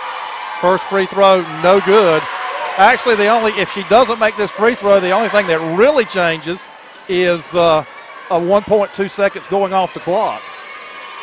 Second free throw up and around and out. Unfortunately, two big misses right now, as that really could have made it difficult on South Columbus. So, got the same situation. Let's see if they run the same play to get the ball in bounds. Stackhouse looking, gets it to Shanks. Shanks is fouled by Carson Powell, and this will just be a regular two-shot foul as Powell is called for the block with 15.7 seconds left, and that's 4 fouls on Carson Powell. We said it all night. Fundamentals really coming into play right now. You have to hit your free throws at the very end here. South really needs the quick change of possession. If she hits both, it's going to be very difficult for South to come back. She's just 2 of 6 from the line. She's now 3 of 7. Still a one-possession game, 45-42, 15.7 seconds left. Crucial free throw. Shanks with her second shot. It's up, and it's good. 2 clutch free throws by Jabrion Shanks. South needs a quiz basket and a timeout. Turvable dribbles up the right side, down into the right corner. Out Sarvis. Sarvis' 3 is partially blocked by Shanks. Ball goes out of bounds and will be West Columbus basketball with 3.3 seconds left. And Kevin, I think that might seal the deal. I'll tell you right now, they were not going to let Miss Turvable beat them. Exactly. And Shanks did a good job of getting a hand on the shot by Sarvis as well. And Shanks dribbles out the clock, and there's your final score. The West Columbus Viking girls 46, South Columbus 42 in what was a very close, very entertaining game after South Columbus closed that 10-point gap in the third quarter. It was back and forth with West Columbus holding the lead, South Columbus surging back close, West Columbus moving back out. South Columbus just couldn't seal the deal. They had a number of opportunities there in the fourth quarter. Very streaky second-half team. Really got aggressive with the defense and the quick steals. Really gave West Columbus fits, but you got to really be impressed with this West Columbus Lady Viking team who stood tall and really held on at the end. It was white-knuckle time, but in the last few seconds, that big free throw at the end won the ball game. Shanks with a critical free throw there with about 10 seconds to go. All right, we've got about 12 minutes now before the tip-off of the boys' game. We're going to hear from several of our sponsors, work on some stats, and we'll be back in just a moment. Final score, West Columbus girls 46, South Columbus 42. You're listening to WZCO 89.9 FM. Tonight's game on WZCO is sponsored by Parks Thomas and the staff of Riegelwood Mutual Drug. Riegelwood Mutual Drug has been filling prescriptions, advising, and serving customers since 1989. Located just off Highway 7476 at the Columbus-Brunswick line.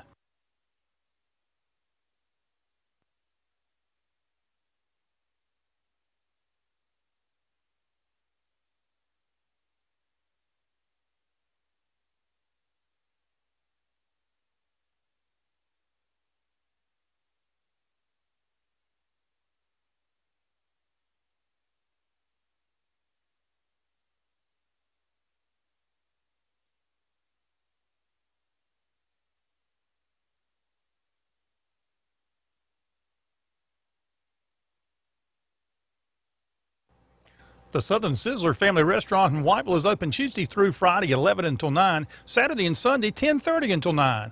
A lunch and dinner buffet is served daily. Seafood is on the buffet Friday and Saturday nights. Menu items include burgers, steaks, and chicken. Ice cream is included with each meal. Brandon Collins and the Southern Sizzler family are happy to help bring you tonight's Columbus County High School sports broadcast.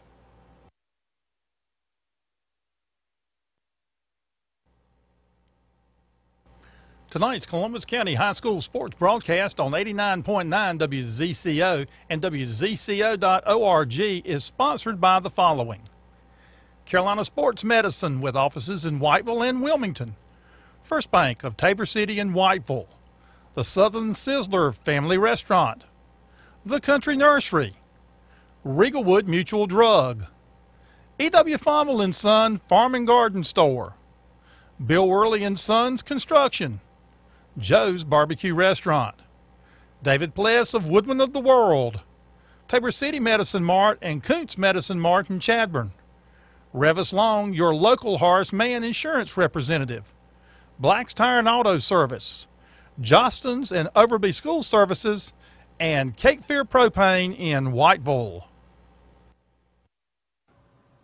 Tonight's Columbus Career and College Academy sports broadcast on WZCO is brought to you by Bill Worley & Sons Construction. Bill, Chris, and Jason provide both new residential and commercial construction as well as remodeling. Sammy keeps them all in line. 653-5406. Black's Tire and Auto Service has served North and South Carolina for over 85 years. In addition to 29 tire and 10 wheel brands, Black's offers air conditioning, brake, transmission, and exhaust repair. Routine automotive maintenance is also available at any of the 37 Black's North and South Carolina locations. A complete list of locations, products, and services can be found at blackstire.com. In Whiteville, Black's Tire and Auto Services is located at 1615 South Madison Street, 317-0229. Cape Fear Propane serves both commercial and residential customers. Their technicians install propane tanks and gas logs. They check for leaks and convert home appliances to propane. Cape Fear Propane provides an automatic delivery option and payment programs. In Whiteville, Cape Fear Propane is located at 140 Bitmore Road next to Black's Tire corporate office. More details about products and services are available at 642-4137. Tonight's game on WZCO 89.9 is sponsored by Carolina Sports Medicine and Orthopedic Services, 1717 Shipyard Boulevard in Wilmington and McNeil Plaza in Whiteville. Hours of operation and patient information is available at carolinasportsmed.com. The Country Nursery in Whiteville carries trees and shrubs as well as garden essentials and lawn products for all seasons. The gift shop carries flags, bows, wreaths, and name brand t-shirts, along with collegiate and Carolina Panther merchandise. Mitchell and Judy Bowen of the Country Nursery are glad to bring you tonight's broadcast. Woodman of the World financial representative David Pless can advise you on your family's insurance and investment solutions. David may be reached at 207-8042. Woodman of the World and David Pless are happy to help serve the community by bringing you tonight's game. Women of the World, providing insurance and financial services since 1890. Franklin Davis, Kevin Tubman back with you from West Columbus High School, recovering from a hard-fought, exciting girls basketball game where West Columbus held the lead for most of the ball game, ran out to a double-digit lead at one point, but South Columbus rallied back, but couldn't completely climb the hill, and West Columbus takes a 46-42 victory. Kevin, your thoughts? I'll tell you right now, Carla Turbo tried to bring South Columbus all the way back, wasn't able to do it. That West Columbus defense stout all night, especially on the inside, really held at the end. And I'll tell you, the big free throw make at the end really sealed the deal for West Columbus. And I'll tell you, West Columbus, good team. If they avoid the turnovers, they're going to be hard to beat coming down the stretch in the Mid-East Conference. No doubt about that. Actually, both teams got 8 points from the free throw line. West Columbus 8 of 21, South Columbus 8 of 13. Sometimes it's not, if you make them, but when you make them. And really at the end, South Columbus really needed those free throws at the end to bring that thing just a little bit closer and just couldn't quite seal the deal. Really feeling the loss of Madison Spencer. I think she'd have really made some of those baskets underneath that South was missing. I like the idea of her and Michaela Wright underneath. They really missed her presence, and let's hope she comes back soon. All right, let's look at the scoring totals first for the South Columbus Stallions.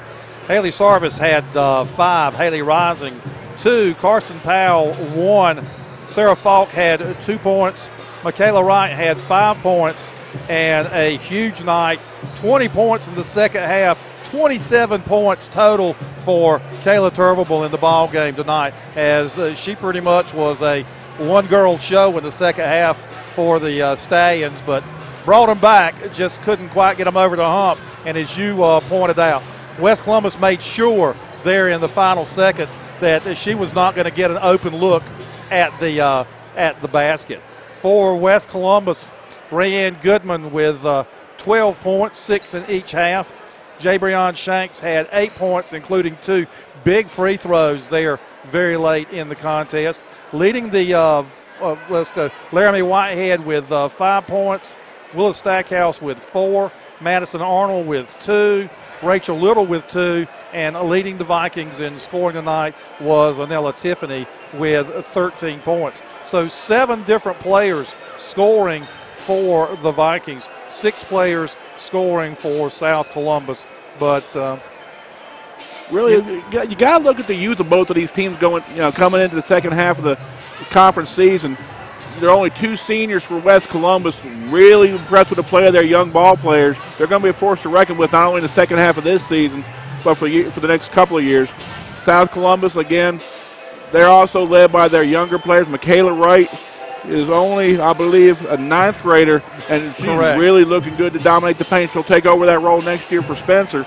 And I'll tell you, South Columbus, they're going to be a force to reckon with as well in this conference race. They're not going to be an easy out for anybody. I agree. I think naturally, East Columbus, I think pretty much the class, maybe not as strong as in past years, but when you've got a Charity Powell, you're going to be hard to beat. You're going to be in the mix. And you've got Tia Campbell and Maya Campbell that also can put up a lot of points for the Gators. They're going to be hard to beat. Red Springs, very athletic. The Gators already have a win over them, though. But after that, it's pretty much anybody, any night. It's who shows up and, as you say, plays good fundamental basketball. Fundamentals, defense, conditioning, all those things start coming into play. You're getting to the meat of the conference season. The Three Rivers, like you said, is wide open. Obviously, at the top you have the East Columbus, but when you get to 3, 4, 5, and 6, those playoff spots are going to be open. You've got to be aggressive and go out and get them. Now, obviously, we're looking at the second half of our doubleheader tonight. We have the West Columbus boys led by W.T. Edwards taking over from Michael Powell this year, and you have Brian Edwards in his 3rd year leading South Columbus. And this is obviously the second battle the Edwards boys have had in a month, the first one being over the last turkey leg at Christmas dinner. And I'll tell you, if you're Worley Edwards and Kim Edwards, it's got to be a proud night watching both your boys do battle, because both of these kids are very quality coaches. I talk to them, as often as I can. I've known both of them for a couple of years, and I'll tell you, they both stress the same things. They want you to play solid fundamental basketball. They want you to be disciplined on defense. They want you to be aggressive on offense. They really prize making sure that you out-hustle the other team. And I'll tell you, these teams are no strangers to each other. These kids are separated in geography by only a couple of miles. And really, these kids have played each other in church ball. They played each other in reg ball. They played each other in middle school. There's going to be no secrets tonight. Just like the Edwards boys know each other, these teams know each other very well. And it's going to be the team who outperforms the other that's going to win this ball game. There's no secret ingredient tonight. It's just going out there and performing and doing your job. Well, I think it'll be interesting to see. I know that a young man through the first 3 games of the West Columbus season, John Brownlee, averaging 19 points and 11 rebounds, but suffered an injury and has not been able to suit up. I believe he actually he may be in uniform tonight, but I'm not. Brownlee will get one of those, 11th grader who's really a solid contributor. Let's see if we can see him on the bench tonight. Obviously, South Columbus coming in. This is only their 3rd ball game with their full contingent as they went deep into the playoffs in football. Most of those boys now play basketball as well. Should be a good battle inside, too, between the big men, Nick Godfrey throwing around his approximately 300 pounds under the board, and then the beast from South Columbus, Kendrick Green, and nowhere near the weight advantage, but he is a high-octane, high-energy player. Kendrick Green will out-hustle you both ends of the floor. He has a tank that just doesn't run empty. Godfrey, obviously a bigger, stronger fella. He is an aggressive kid. I've met him a couple times, and he is a really stout player on the defensive end, and he will battle Green all night long for the board. Talking to Coach Bryant Edwards before the game, he said if we can just get the ball to go in the basket a little more consistently, we're going to be dangerous. And I saw them during the East Columbus tournament, Christmas tournament. They had they beat Topsail everywhere except on the scoreboard and just had a number of open looks that just would not fall, and then ended up losing in the last 6 seconds of the ball game. Topsail ended up winning that tournament 70-30 over Roxborough Community. So they have been in ball games against quality competition, and if they can just find a way to get a few more points scored, they're going to be okay. Now, last night, Traquan Bellamy and Jay Wright had 15 points apiece in their win over Green Sea Floyd's. South Columbus not afraid, has a number of scorers, but like you said, just can't get the ball to fall in the hoop. A lot of that's getting into basketball shape. They had maybe a couple of practices after that football run was over. Then they had Christmas break, and they're just now getting back into basketball shape. And sometimes you got to get your legs underneath you, using different muscles from football to basketball to start getting those things to fall. You also hope that maybe Jeff Green took the lids off the basket tonight. There you go. Robbie Spencer and E.J. Miller will jump it up at the center jump circle. Ball in the air. Spencer controls the tip, and Bellamy has the basketball. That's freshman Avion Bellamy, guarded by freshman Tavon Tyler. To Conyers, to Green in the corner, back to Bellamy. Looks like Vikings in a 2-3 zone. Going to wait till the ball goes dead. Conyers 3 from the corner, in and out, no good. Godfrey with the rebound for West Columbus, and Delajuan Willis, who had an explosive third quarter last night, brings it up, fires a pass inside to Godfrey that bounces off his hands, off the backboard. Miller with the offensive rebound, and the ball taken away by Avion Bellamy. The freshman on the hustle up the right side, now pulls up, goes to Jay Wright outside for 3, short, and Delajuan Willis has it. Coming in a hurry, driving to the hoop, puts it up off the glass, no good. E.J. Miller with the rebound, and he's fouled. Miller, recipient of a lucky rebound, just out-hustled the defender to the basket and drew the foul. Foul on Conyers, his first. South Columbus trying to play that 2-3 matchup zone, just can't get back in transition fast enough as the underneath players for West Columbus are just out-hustling to the basket. E.J. Miller's first free throw up and good, and the Vikings take a 1-0 lead. 50 seconds into the ball game. Miller and Godfrey really tough under the basket right now. Second free throw up, and it's also good. West Columbus back in that 2-3 matchup zone. Going to pressure the ball as minute it comes across the half court. Bellamy dribbles over to the right side, getting ready to be double teamed. Gets a screen from Spencer. Throws a pass to Green that bounces off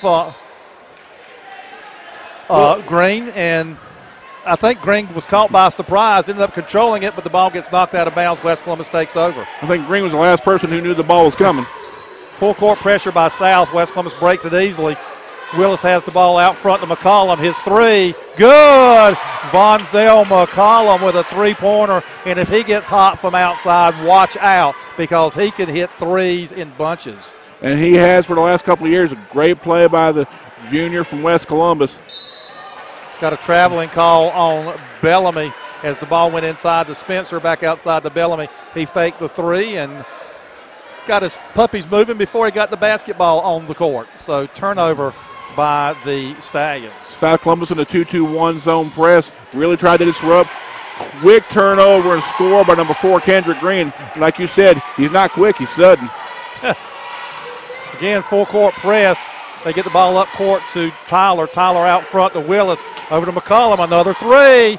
This one no good. Fight for the rebound. Spencer comes up with it. Gets Davion Bellamy. He drives down the right side. Turns the corner. Puts up the jumper. No good. Spencer with the offensive board. Tries to go up. Dishes underneath. McCollum steals the pass. It's on the floor. Spencer has it. No good. E.J. Miller with the rebound for the Vikings. A lot of contact underneath, but no call. Looks like the officials are going to let him play a little bit tonight. And Tavon Tyler pressured by Jay Wright. Double dribbles. Looks like both teams a little bothered by the pressure on the ball right now. Got to settle down and get back into your rhythm and start playing your game. Looks like a 1-3-1 now by the Vikings as Bellamy almost has it taken away by Tyler. Now he beats the press, takes it to the basket. Ball hits underneath the basket. McCollum comes up with it for the Vikings. He's pressured by Wright. Now gets to Tyler, who gets to Willis, who will bring it up court. Willis picked up in the front court by Bellamy, drives by him, tries to dish inside to Godfrey, comes up with it, finally gets his feet set, goes up, ball falls off the front rim. Spencer with the rebound for the Stallions. Bellamy brings it to the front court over to Conyers, who drives, puts up the shot, no good, but he's fouled. Got to get back on defense because in this game, one step is going to mean a whole lot. He got the corner, and he got a quick turnover and a quick foul, and he's through the line to shoot for two. E.J. Miller with the foul, his first. Shaquan Conyers at the line. First free throw, front rim, back rim, and good. Conyers, a real heady player for a sophomore. Sinks the first, looks to sink the second, and he does seem to have an edge on the little bit slower West Columbus defender. Second free throw by Conyers, no good. Fight for the rebound, and Conyers gets his own rebound after it's batted around. Goes back up to the rim, and he's fouled and going to go back to the line again. Godfrey on the foul. Just got caught underneath. Great heads-up hustle play by Shaquan Conyers. Looked like a couple of Viking players kind of battling among themselves with the basketball. Conyers took advantage, got the loose ball, went back up, but can't convert his first shot from the free throw line. Now just one of three. 5-3, 5:03 to go here in the first quarter of action. Vikings leading here on WZCO 89.9. Second free throw up, around, and back in. So Conyers goes 2 of 4 on that trip, and it's 5-4 West Columbus. Back to that 2-2-1 press. They break it easily. Willis has down the left side, drives past Spencer. Layup off the rim, no good. Battle for the rebound. Ball on the baseline before Willis can save it. Be Stallion basketball. Like you said, great break of the press by West Columbus, and they almost got a quick 2 points. Conyers with the ball on the right side, drives to the basket, now pulls it back out. Wright with the ball across to Conyers. He's got an open look at three. Good! Great couple of transition baskets by Conyers, really stepping up. Good ball movement that time. Good cross-court pass by Jay Wright to an open Conyers. 7-5, South Columbus takes the lead. Vonzel McCollum pump fakes, picks up his dribble, goes to Miller at the top of the key. He'll go back out from front to Tyler. Tyler calling Willis to come get the ball. He does, dribbles between his legs, and is called for a palming violation. Tried to get a little bit too cute there with the basketball. Got it caught on his hip and called for palming. Got a little bit too fancy, like you said. Sometimes better to be safe than sorry. No. Safe doesn't make the highlight reel. Okay. But it wins your ball games. Well, yeah. I guess it depends on your priorities. Good entry pass inside. Now back outside the right. Who was left open at the free throw line. His jumper around and out. Tyler comes up with the rebound, tries to hit Willis. His outlet pass stolen by Bellamy, who drives, dishes to Spencer, and there's going to be an offensive foul. Heady play by Bellamy on the transition, but he got a little too aggressive and great defensive position. Draws the foul. Great defense if you're West Columbus. Tyreek Long into the ball game for the Stallions. Jay Wright going out and Traquan Bellamy coming in. Once again, South in that press. West has broken it easily. Obviously, to get the ball to the middle against that 2-2-1 is the key to breaking it. Can't get caught in the corner. Has the ball now to Willis. Willis behind his back. Now into the front court. Guarded by Bellamy. In the corner to McCollum. He thinks about a three. Drives the baseline. Puts it up. No good. Spencer with another rebound for the Stallions. They really respect McCollum on the outside. They're flying to him anytime he's out on that three-point line now. Bellamy gets the ball over to Bellamy. That's Avion out front. Avion to Shaquan Conyers. He travels on his way to the basket. Just a little bit too aggressive. He saw that lane and tried to go before he dribbled the ball. We've seen that several times this evening in both the girls' game and now the boys' game. Players a little bit over-anxious, maybe pump faking and trying to get to the basket before they get the ball on the floor. Your eyes are a little bit bigger than your appetite sometimes. Daquan Hardy into the game now for West Columbus. Brings the ball up into the front court. He's guarded by Conyers. Still with the ball. Now goes to Willis, who's going to drive baseline. Puts up the short jumper. No good. Spencer saves it underneath his own basket. Conyers comes up with it. He's going to drive till they stop him, which nobody ever does. He puts up the shot. No good. Follow shot by Long. No good. Ball out of bounds and will be West Columbus basketball. South Columbus right now very aggressive. Just can't, like you said earlier, cannot get the ball to fall. If the ball can only go in the basket, but the only way you can make it go in the basket is if you keep shooting it. Spencer with a cardinal sin on the other end. Got fortunate. You're not supposed to save the ball out of bounds underneath the opponent's basket, but Conyers helped him out by coming up with it. McCollum breaks the press. Now to Willis at the top of the key. Dribbles to his left. Gets a screen from Miller. Now goes to Hardy in the corner. Hardy to McCollum. McCollum puts up a three. Too strong off the backboard. Nathan Pineda just into the ball game. Comes up with the rebound. Over to Mason Hewitt. Hewitt to Pineda, left side. Down in the corner to Traquan Bellamy. Traquan reverses and then throws the ball away. McCollum has it.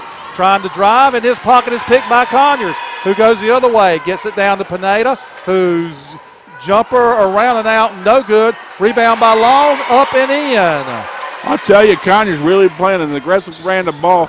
Picks up the pick steal.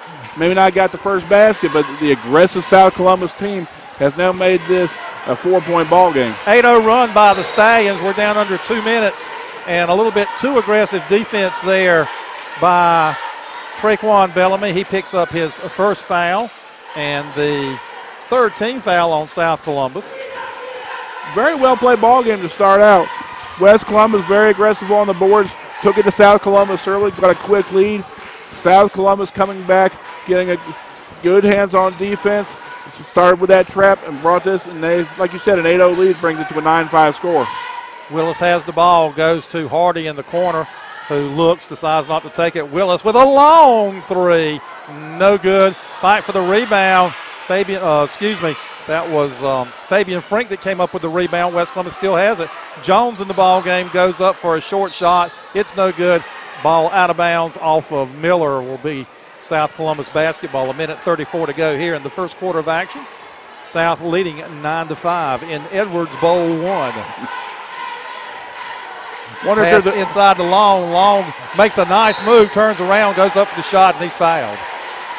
Wonder if there's a trophy for Edwards Bowl 1. I don't know if we got something monogrammed or maybe a certificate or something. Well, we should have, and that is foul number 2 on E.J. Miller here with 1:23 to go in the first quarter.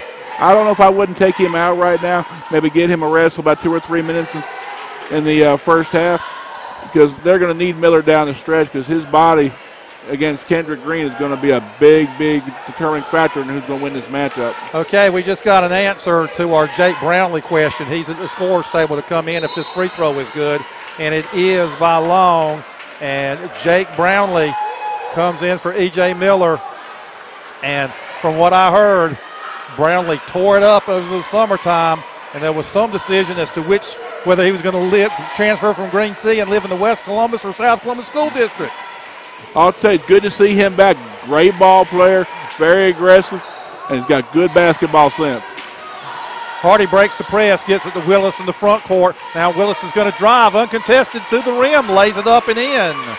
Elijah Willis with his first two breaks the scoring drought for the Vikings, makes it 11-7 South Columbus. Bellamy to Traquan. Bellamy to Long in the corner. He drives into the lane, dishes out to Hewitt. His three, short.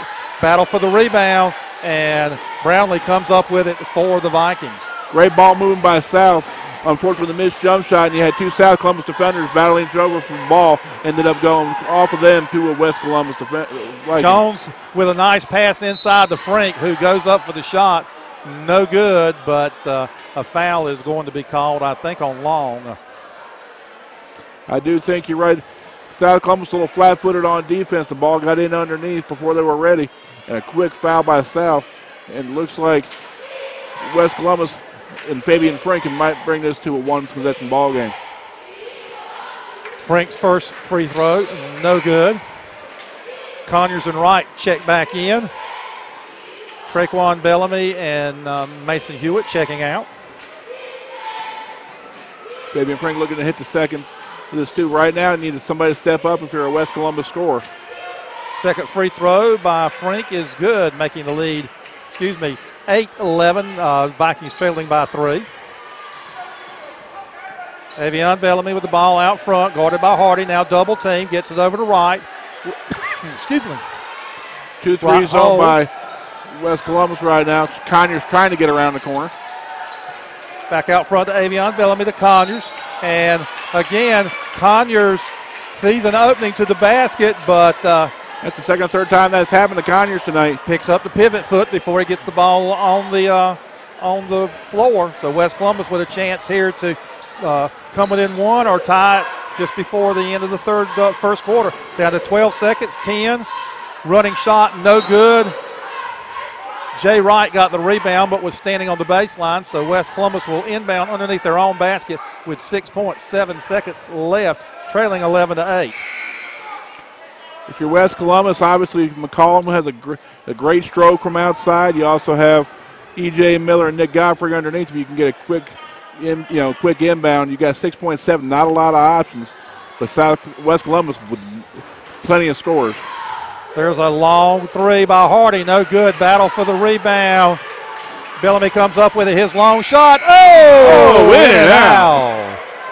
Man, we almost had our ESPN top 10 play right there as Avion Bellamy shot it from midcourt around and out. But the Stallions battle back after being down 5-1 and outscore, I think it was 5-0, and outscore the Vikings 11-3 over the last part of the first quarter to take an 11-8 lead. And we'll be back with the second quarter in just a moment. You're listening to WZCO 89.9 FM.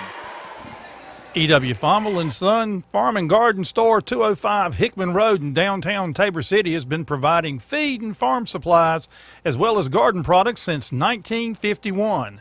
They're open Monday through Saturday at 9 and close at 5, except on Saturdays when they shut down at 12:30. Leon and Jake Fomble are proud to support Columbus County High School sports broadcast.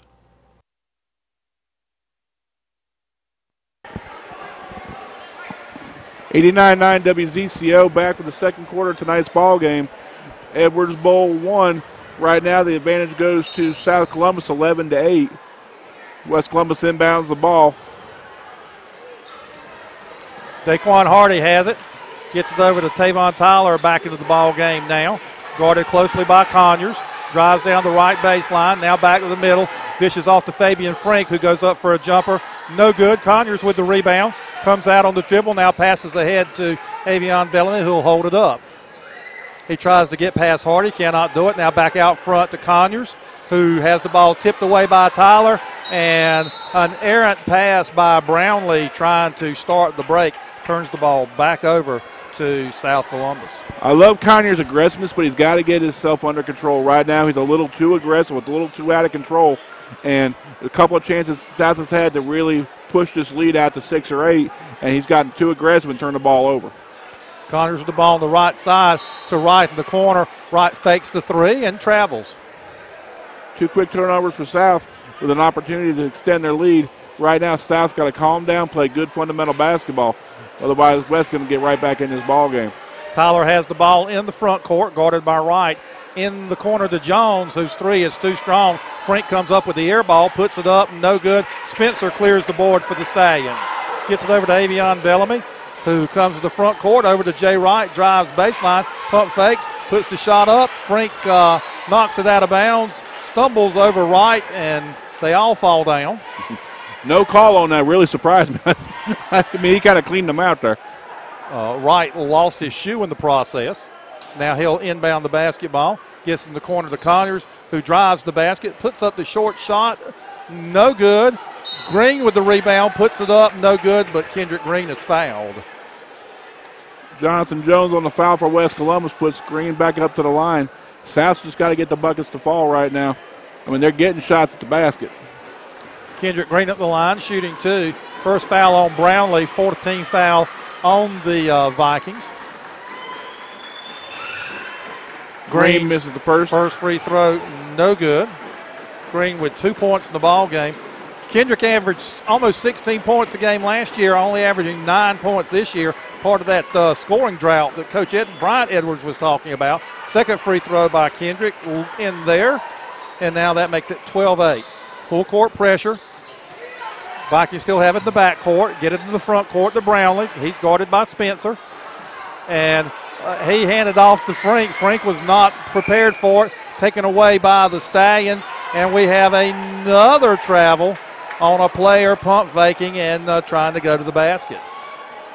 I think Brian Edwards is going to sit his team down at halftime and really talk about that. You've got to get your body under control. A good ball fake will get these West Columbus defenders in the air, and it'll be much easier to get to the basket. Hardy with the ball, back to Frank, still deep in the backcourt. Double team, Wright picks it off, but he loses it.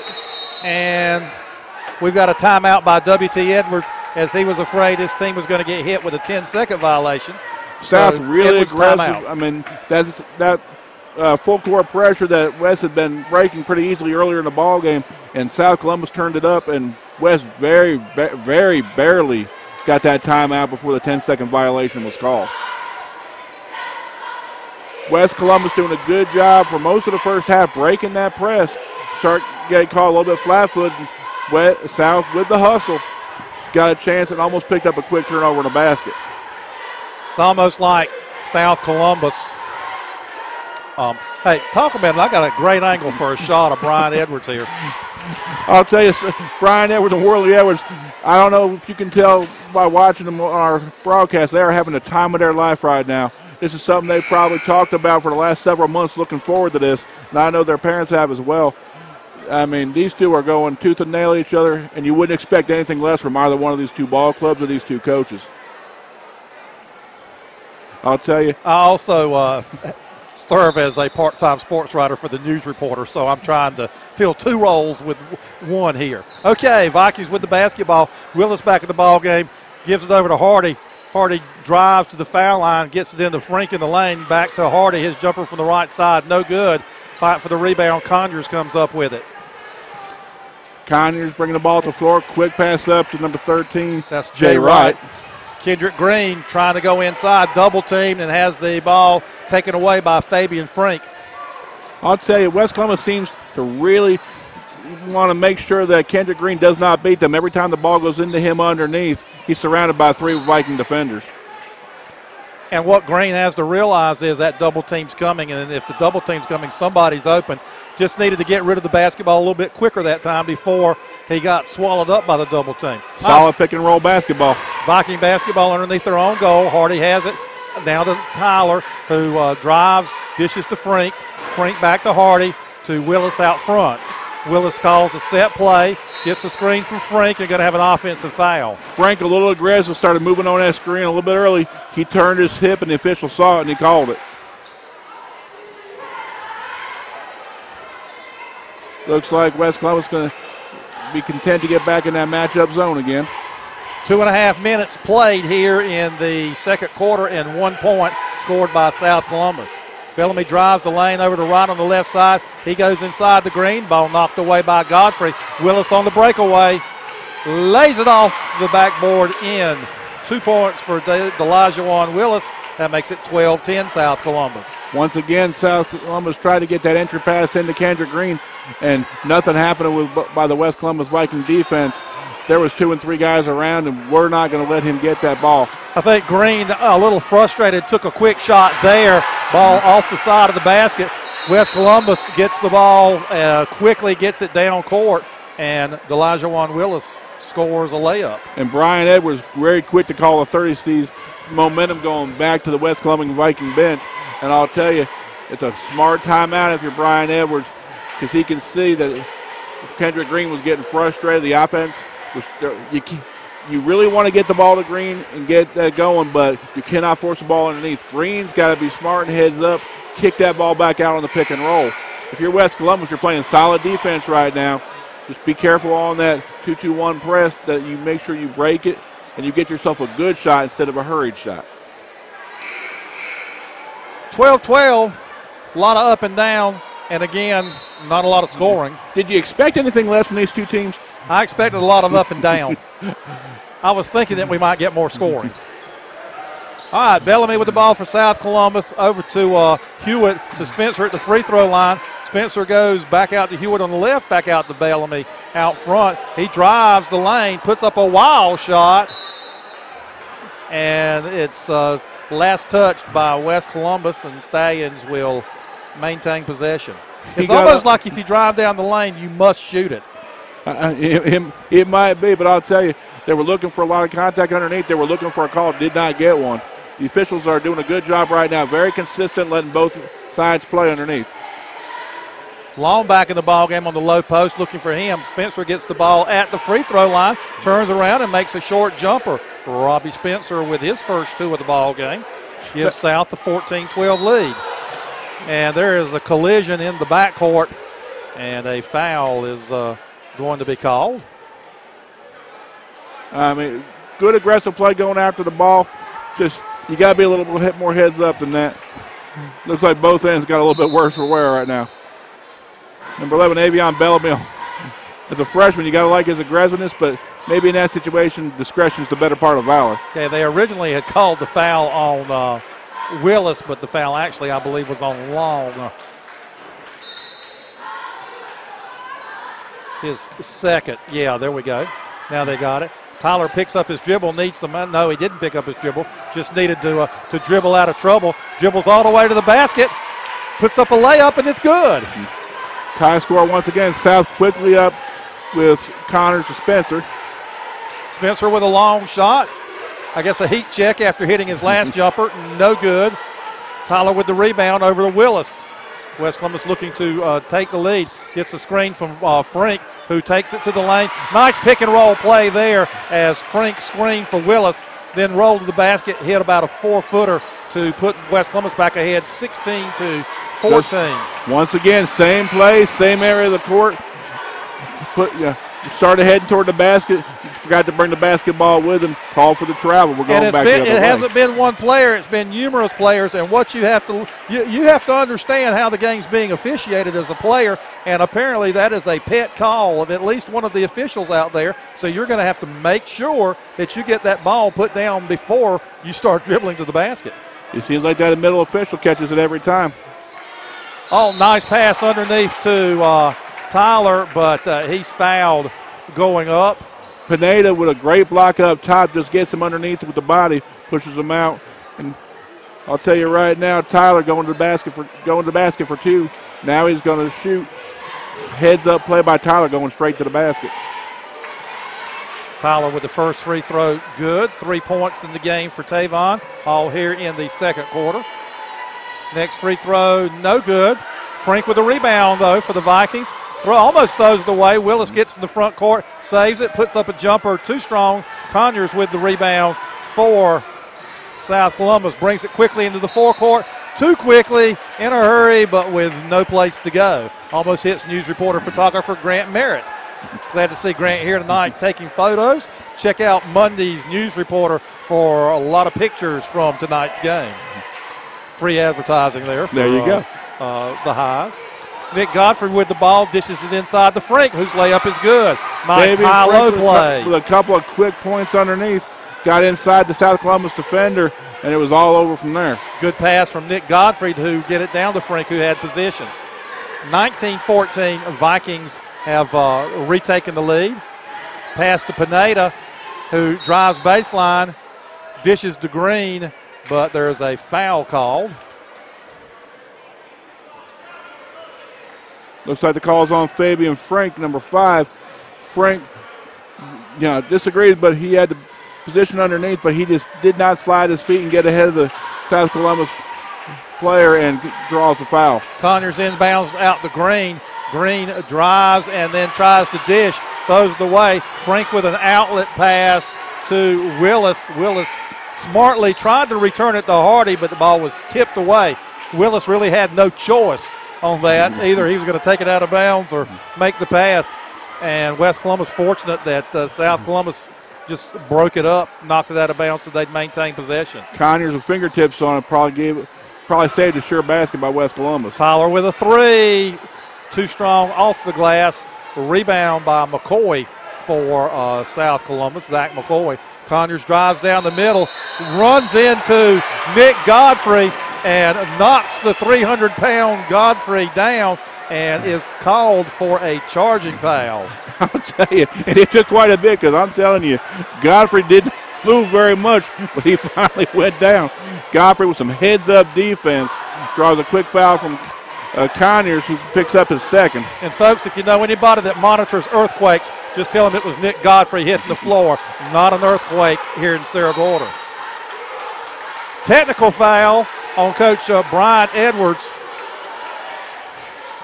Unfortunately, Edwards disagreed with the call. He felt there was a lot of pushing and shoving going on that was not called.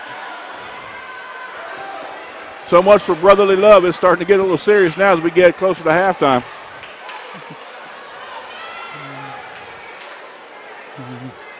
Edwards now in the official's ear still pleading his case. As McCollum is going to go to the free throw line shooting the technicals. West Columbus up by 5. McCollum hits the first free throw. Gives him 4 points. McCollum got a quick stroke. Really hadn't had too many opportunities tonight, but if he gets hot, he's dangerous. And he hits the second free throw, and West Columbus will maintain possession. 21-14, Vikings out to a 7-point lead with 2:12 to go here before halftime. Inbounds pass to Willis, over to Tyler.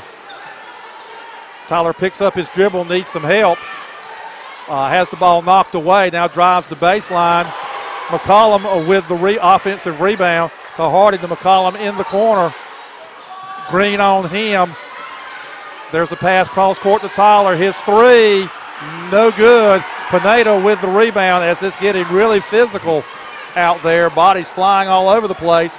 Green drives, puts up the shot, has it blocked. I'll tell you right now, the officials are letting them play a little bit, but it's getting very physical. If they don't start calling something soon, this might get a little bit out of hand. Now, right now, if you're a ball player, you've got to get yourself under control. Right now, the team who gets themselves disciplined and gets themselves back in check is going to be the team that's going to be able to come back in this ball game. And it would not surprise me to see a few more whistles being blown because, as you said, it's starting to get a little more physical, I think, than what basketball needs to be. Mm-hmm. And that could lead to be problematic later on. Green's first free throw does go in. 4 points, 2 of 3 from the line now for Kendrick. And the second free throw falls out. Godfrey gets the rebound flat-footed. Over to Tyler to Willis, who'll walk the ball up court with 1:30 to go. 21-15, Viking lead over South Columbus here just before halftime. Little pick and roll there I'll tell you, Godfrey with a stiff pick, gets the ball back on the pick and roll, just couldn't get a handle on it and travels with the basketball. A little bit of a late call. I thought Godfrey traveled when he first got the ball. When he drove the lane, he crashed into Kendrick Green, and Green went nowhere. That's two pretty good-sized guys crashing into each other. That's two football players going out.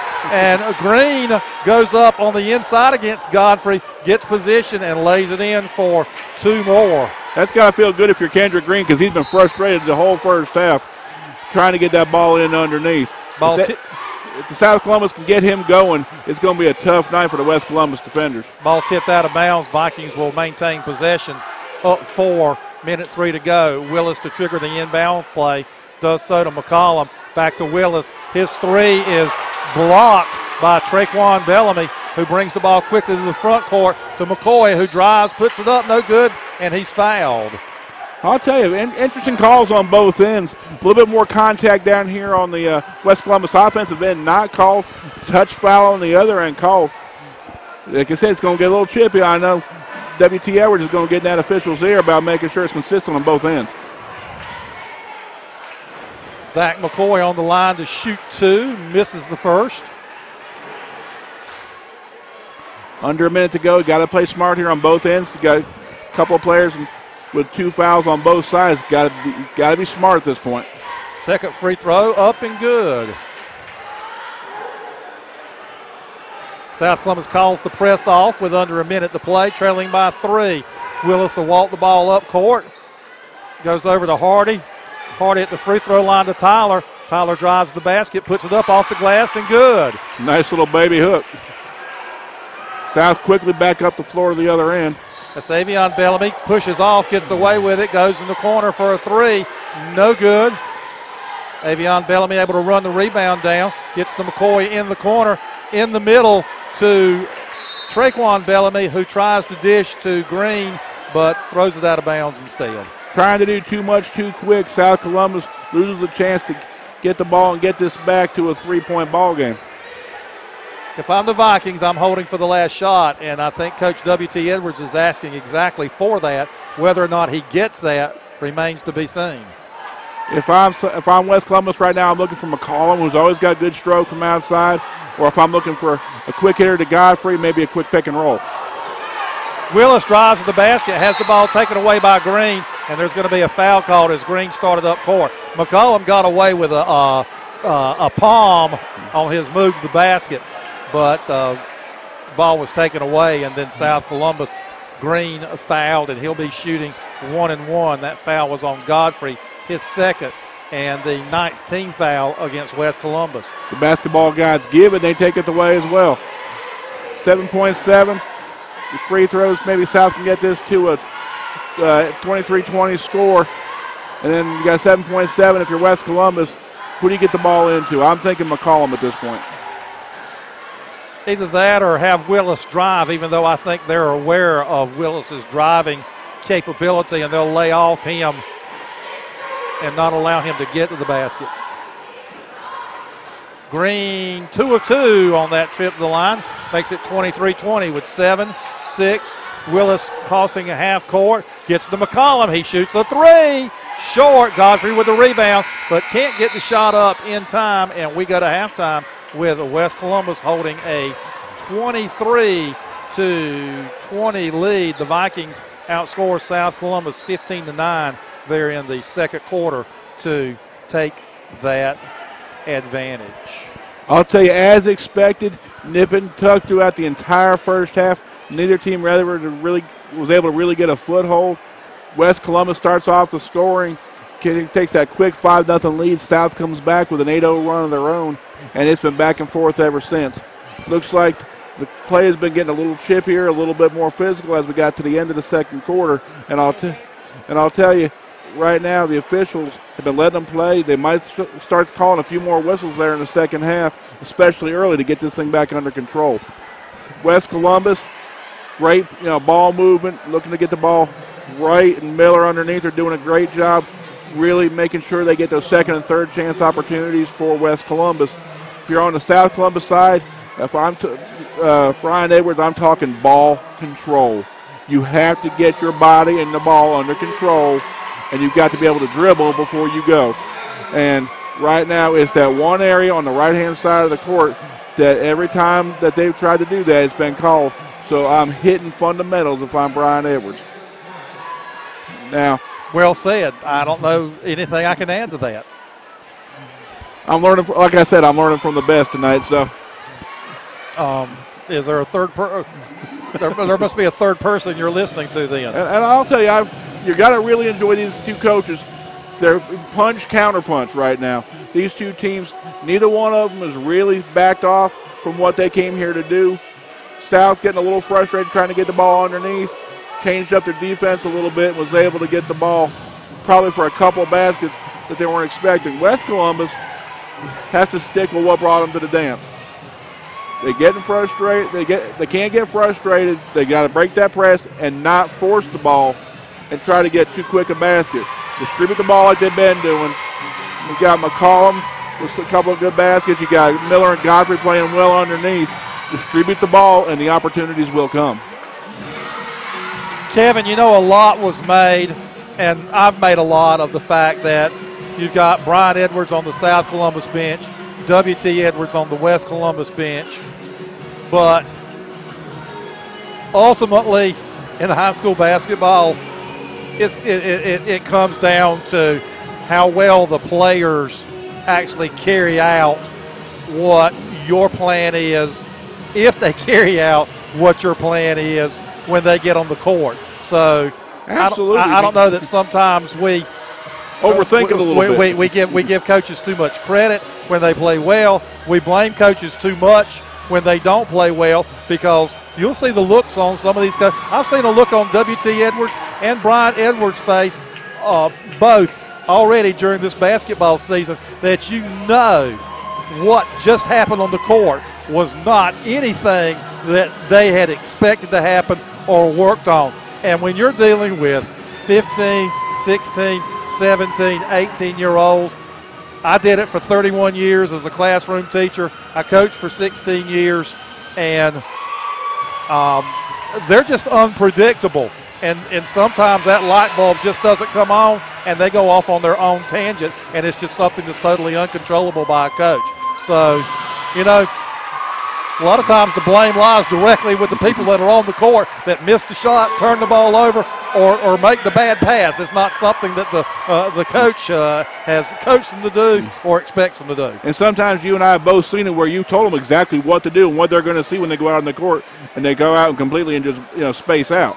But I'll tell you, both of these coaches prepare their teams very well. They come out tonight and they're very fundamentally sound on both sides. They're playing quick, they're playing loose. And like you said, sometimes you can't go out and play for them. That's right. But I'll tell you, we've had a fun basketball game tonight, back and forth, up and down. And this is good high school basketball played here in southeastern North Carolina. You can't beat this backyard rivalry. Well, it's a big event when Wayne Williamson's here. And I see the former West Columbus player and a longtime coach sitting in a chair there beyond the baseline on the north end of the gym. I used to, this may be before your time, Kevin, but the north end of the gym we used to refer to as the stage end of the gym, as this was a gymtorium. I graduated on a stage that's no longer there at that end of the court. I know it's hard to believe I graduated. I know. People think that I have faked many of those documents. All I know is I haven't seen a notary seal. I haven't seen somebody to actually sign off on it. But this is the 51st year of West Columbus, I believe, in this building, and they celebrated, had a wonderful anniversary last school year, did a number of improvements. And this gym, I don't know if you remember, a few years ago was much darker. The county got together with the folks and really did a great job improving the lighting on all three gyms. And this is a really beautiful facility, a really classic feel to it, and it's a great place to come and watch a basketball I'll game. have to say my time at West Columbus was some of the best 6 years of my life. I was trying to do something to bring a smile to Kelly Jones' face, because he has looked entirely too serious tonight as he and Rob. You really have to give it to Kelly Jones and Rob Likens and our entire technical crew tonight doing so many jobs so well. I mean, Kelly Jones is jack of all trades, Rod Likens, football announcer. You sell Kelly short. Kelly is the king of all trades. You know, I'm not going to go all the way to ace. I'm going to leave that because that could be misinterpreted. Yeah. But I will call Kelly the king of all trades. Plenty of room for growth. If you can't do it, Kelly can.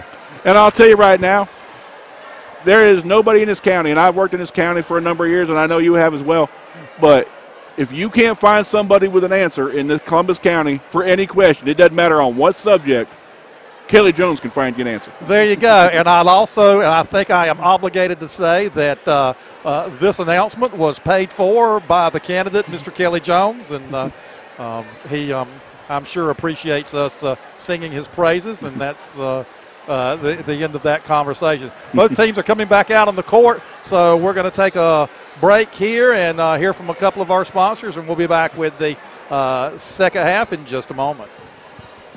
First Bank, located at 1104 North J.K. Powell Boulevard in Whiteville, provides financial products for both individuals and businesses. This includes checking and savings accounts, credit and debit cards, personal and business loans. They also have digital banking that can be done on your smartphone, tablet, or personal computer. First Bank has been in business since 1935. First Bank is located at 102 East 5th Street in Tabor City and 1104 North J.K. Powell Boulevard in Whiteville. First Bank is an equal housing lender and member of the FDIC. Man, that guy talks fast. Hey, first half scoring totals. Almost forgot them. First for the guest from South Columbus, Shaquan Conyers has 5 points, all of those in the first quarter. Robbie Spencer with 2, Tyreek Long with 4, Zach McCoy with 1, and leading the Stallions in scoring is Kendrick Green, 8 points on 4 of 6 free throw shooting, had 6 of those 8 in the second quarter for a total of 20. Stallions 9 of 14 from the free throw line. For the West Columbus Vikings, Fabian Frank with 5, Tavon Tyler with 5, Vonzel McCollum with 5, E.J. Miller with 2, and Elijah Willis with 6 for the 23. Vikings 6 of 8 from the line. Stallions basketball to start the second half. Avion Bellamy drives, dishes to right in the corner. His 3, no good. Vonzel McCollum wrestles the rebound away from Shaquan Conyers, and Willis to bring it up court for the Vikings. Goes over to Tyler on the right side, inside to Godfrey, who gets position on Kendrick Green, muscles it up. And I'll tell you, he fought for every inch of it. He did. He did a good job keeping that pivot foot planted. Bellamy drives, shoots off the glass, no good, but he's fouled in the act of shooting. I think that foul is going to be on Tavon Tyler, and it will be his second, team's first. We'll send freshman Avion Bellamy to the line to shoot 2. His first one, no good. Very important right now to see the quick adjustments both teams made at halftime. South looking to push the ball at the floor as quick as possible. Second free throw, no good. McCollum with his second rebound of the half. His pass up court, picked off by Conyers, who drives all the way to the basket, puts it up off the glass, good. I'll tell you, there's no cut in Conyers' motor. He's been running since the first of the ball game. South Columbus with pressure. West Columbus still with the ball in the backcourt, and they finally get to the front court, and it's almost taken away, but Tyler controls it, gets to Willis, drives baseline, puts up a short jumper, no good. Godfrey fights for the rebound, comes up with it, puts it off the glass, good, and he's fouled. Gotta love the aggressiveness of Godfrey right there. Fought for every inch that he got, surrounded by 2 South Columbus defenders, able to get the ball back up and in. And I believe the foul was called on Conyers, and that's going to be 3 for Conyers. Third. Big foul call there. Godfrey trying to convert the three-point play. No good. Battle for the rebound, and Conyers comes up with it. Conyers bringing the ball back up the floor. Looks like a 1-3-1 again.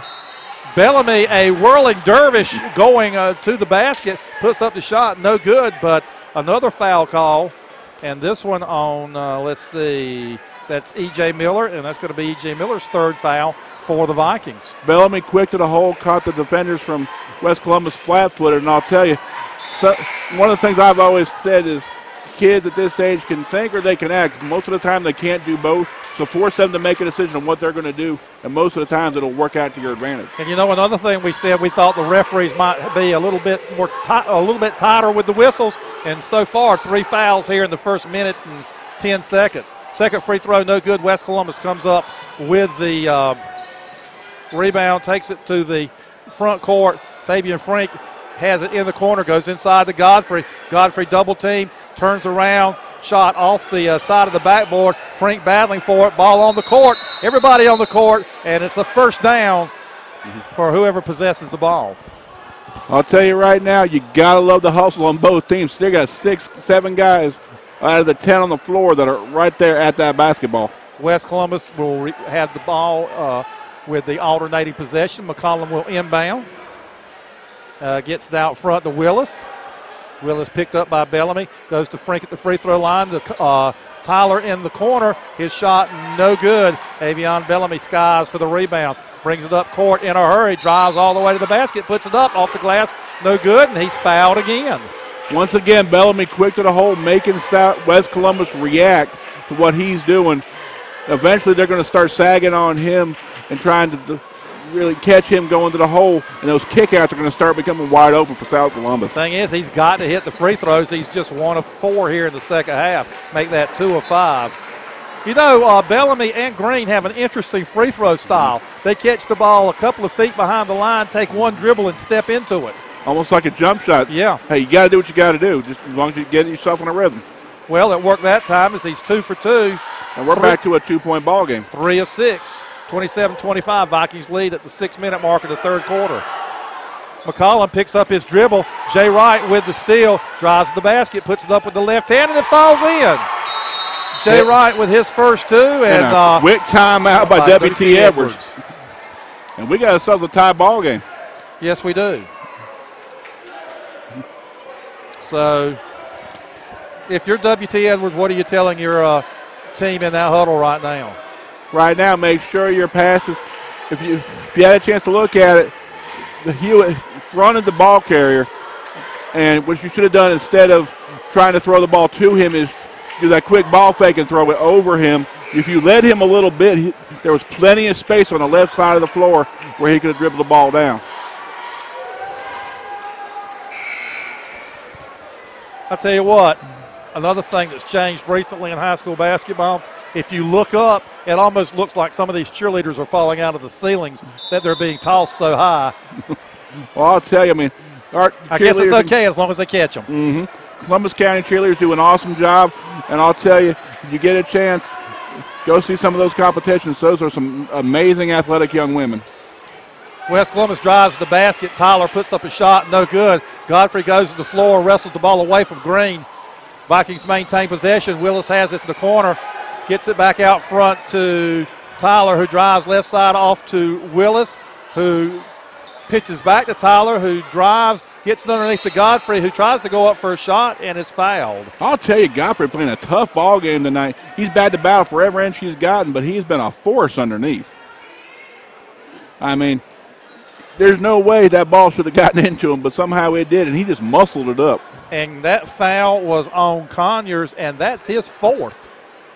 There's going to be a quick substitution here on the second shot for South Columbus, I would assume. We've got to get Conyers out because you are going to need him for the fourth quarter. Yeah, they've sent Traquan Bellamy to the scorer's table. Daquan Hardy also waiting to go in. The first free throw by Godfrey, no good. Conyers, the sophomore player, got to get himself a little bit more under control. As he gets to be a junior and senior, he'll understand sometimes body control and sometimes less is more. That'd be a great name for someone to have, wouldn't it? Yes, it would. Less more. Yep. If you're out there, I know a less high. If you're out there and your last name is Moore, consider naming your next child Lester and just calling him Les. This public service announcement brought to you by Franklin Graham. There's a 3-pointer by Jay Wright, and that gives the Stallions a 2-point lead at 30-28. Wright's been trying to get that shot to fall for most of the ball game. If he starts hitting that, it's going to be lights out. And Wright with a steal. Actually, Kendrick Green with a steal. Gets it off to Wright. dishes outside to Bellamy. He drives, puts up the shot, no good. Green with the rebound, his shot, no good. And we're going to have Long over the back of Godfrey for the rebound. Stallions had a couple of good looks at it, could not convert. Godfrey finally comes down with the rebound. Hate to keep quoting Brian Edwards, but sometimes the ball just got to fall for you. Stallions had a couple quick looks at the basket, finally get boxed out, and West Columbus with a quick change of possession. Ball fumbled out of bounds on the pass to the sideline. Ball at midcourt for South Columbus, and it will be South Columbus possession. West Columbus will go through periods where they will just turn the ball over 3 and 4 times in a row. See if Stallions can take advantage of this. Bellamy has it, goes in the corner to the right. His three, no good. Fight for the rebound, and once again, there's going to be a foul over the back, and this is going to be on Tyreek Long, and South Columbus is going to have their second player with 4 fouls, I believe. This is something you and I have talked about a lot during the pregame today. South Columbus really wants to make West Columbus play faster than they want to. The quicker you make West Columbus play, the more they tend to turn the ball over. So South really trying to turn this into a track meet. McCollum, they break the press, get it to McCollum, and he lays it up for 2, tying the game at 30. Wright has it, pump fakes, goes inside the Green. Green double team, looking for an outlet, gets it to Avion Bellamy, who holds up, being guarded by Hardy across to Traquan Bellamy in the corner to Wright. Wright tries to go inside the Green, ball tipped away, but Bellamy comes up with it, throws a wild shot up, hoping to get a foul call, but does not. Daquan Hardy comes down with it for West Columbus. 30-30, 3:52 to go here in the third quarter. McCollum step back 3, no good. Godfrey with the long rebound. Once again, Godfrey just muscles it through. And throws the ball away. Nope, saved by McCollum, but saved to Jay Wright. So the save goes for naught. Over to Avion Bellamy, who drives, puts up the shot off the glass, no good, and Godfrey picks up another charging foul as Avion Bellamy charges in to the big man in the middle for the Vikings. Godfrey playing a great game on defense, really earned his minutes out here tonight, and that's, like you said, the second charging foul he's drawn, and at key moments in the ball game right now with tie score. That is really a big foul that he just picked up, getting a well-deserved rest on the bench. Officials calling time. Apparently some moisture on the court from the collision, and the player is falling underneath the West Columbus basket.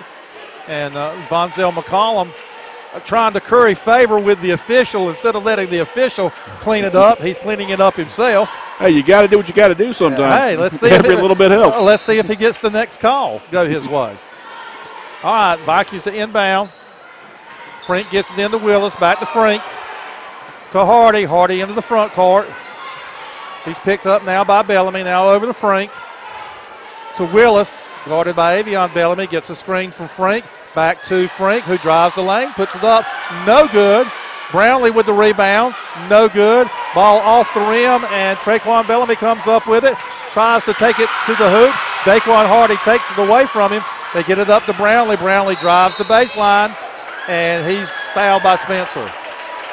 Once again, game picking up in intensity and speed a little bit, and this is where it's a dangerous spot for both teams. South, you really can't, as they've shown a propensity to get a little too fast and a little too out of control, but as you and I talked about before the ball game, you really want West to make sure they try to play fast as well, because they have shown a tendency to turn over the ball earlier this season. Hardy with the ball out front now. Willis with a play call as he has it. Dribbles left side. Picked up by Bellamy, double team, dishes it inside to Daquan Hardy, goes to the foul line, puts up a jumper, in and out, no good. Robbie Spencer with the rebound for the Stallions. Mason Hewitt brings the ball up court, drives right side, dishes inside to Kendrick Green. His short shot, good. Nice assist from Mason Hewitt to Kendrick Green for his first 2 points of the second half. 32-30 Stallion lead. Hewitt finds Kendrick in the paint all alone. Probably the easiest basket Green's had all night. Hardy with the basketball, has it taken away by Traquan Bellamy. Bellamy out in front of everyone, loses control of the basketball, now comes back up with it, and his shot draws nothing. Daquan Willis comes up with it, and will bring it back up into the forecourt. All motion, no results on both ends, as neither team's able to come away with points. Willis drives, throws up the shot, no good. Frink with the rebound. That was almost a pass since it didn't draw iron, but it was intended to be a shot. But Fabian Frink right there to collect his 7th point of the night and tie us up again at 42 with 1:45 to go. Kendrick Green, triple team, gets the ball out to Traquan Bellamy, who shoots a long two. Stallions back in front, 34-32.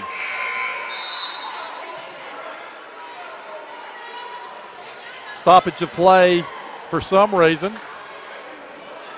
Maybe just to allow everybody to catch their breath. I know there's been quite a lot of action the last few minutes. This definitely is picking up in speed. I'm amazed that you're able to still talk. You've been talking so fast.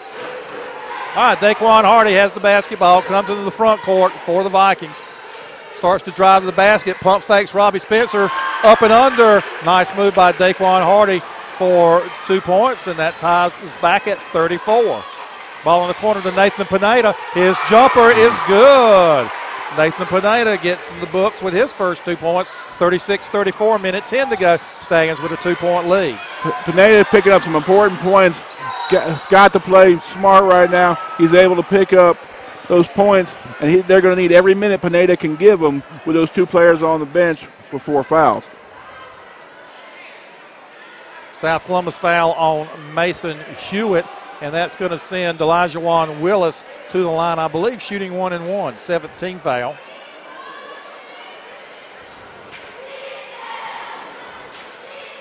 Free throw up and good. For Willis, that's 7 points. His first point here in the second half of play. Second free throw strips the net. South Columbus in foul trouble. Right now they need to find another score. 36 all. Mason Hewitt brings the ball up court. Over to Zach McCoy back in the ball game. Inside to Pineda. Pineda has the ball taken away by Hardy. Gets it ahead to Willis. Willis on the drive. Lays it up and in. Elijah Willis, 38-36. West Columbus lead. Willis picking up a couple of quick turnovers, a couple of quick points. Hewitt's drive down the middle. Pulls up just inside the free throw line. And Mason Hewitt gets his first 2 of the game. 38-38. Driving to the middle, ball taken away by South Columbus. We're down under 30 seconds. Mason Hewitt hustles it into the front court. Still has control of the basketball over to Jay Wright. Wright thinks about taking a long 3 down to 19, and South will play for 1, or try to anyway. Hewitt holds the ball. We're down to 12 seconds and almost loses it. Has picked up his dribble. Jay Wright has it. Drives the lane. Puts up the short shot. Front rim. No good. Fight for the basketball. And it was going to be a jump ball, but the buzzer sounds, and that's the end of the third quarter. We're look all at what we tied got up, 38-38 with 8 minutes to go. So we've got at least 8 more minutes to decide who's going to come out ahead tonight. And would it surprise you if we went to overtime? Would not surprise me one bit. These 2 teams are very evenly matched. Would disappoint me if they go to overtime. I don't know. You may have to do the play-by-play. We'll have to see if my voice will can make it 8 more minutes. I keep forgetting you have an earlier bedtime than I do. Right now, if you're South Columbus right now, you've got to be very careful. Right now with 7 fouls, you're going to be in 1-1 for the entire fourth quarter. Right now, West Columbus sitting in the catbird seat, even though we're at a tie score, because they got 4 fouls to give as we get closer to the end of this ball game. 2 teams evenly matched, fundamentally sound. If you're Brian Edwards right now, you're looking to even speed up this game even quicker. You've got to find an answer for Nick Godfrey underneath, because he's just really taking over this second half. And if you're West Columbus right now, you've got to find a way to get yourself some offense other than Nick Godfrey. All right, here we go. Fourth quarter of action. Tavion Bellamy with a 3. No good. Fight for the rebound. Appeared Zach McCoy got good inside position. Followed up and was fouled on the followed by Fabian Frink. for all you young ball players out there, if you get a chance to look once again, that is good fundamental box out technique. The player he was guarding was probably about a half a foot taller than he was, but he got good box out position, got snuck inside, got the rebound and the foul. But McCoy misses the free throw. He'll have a second.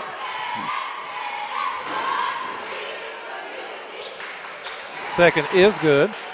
Gives the Stallions a 1-point lead. Stallions with a full court press. Willis on the dribble. Breaks the press.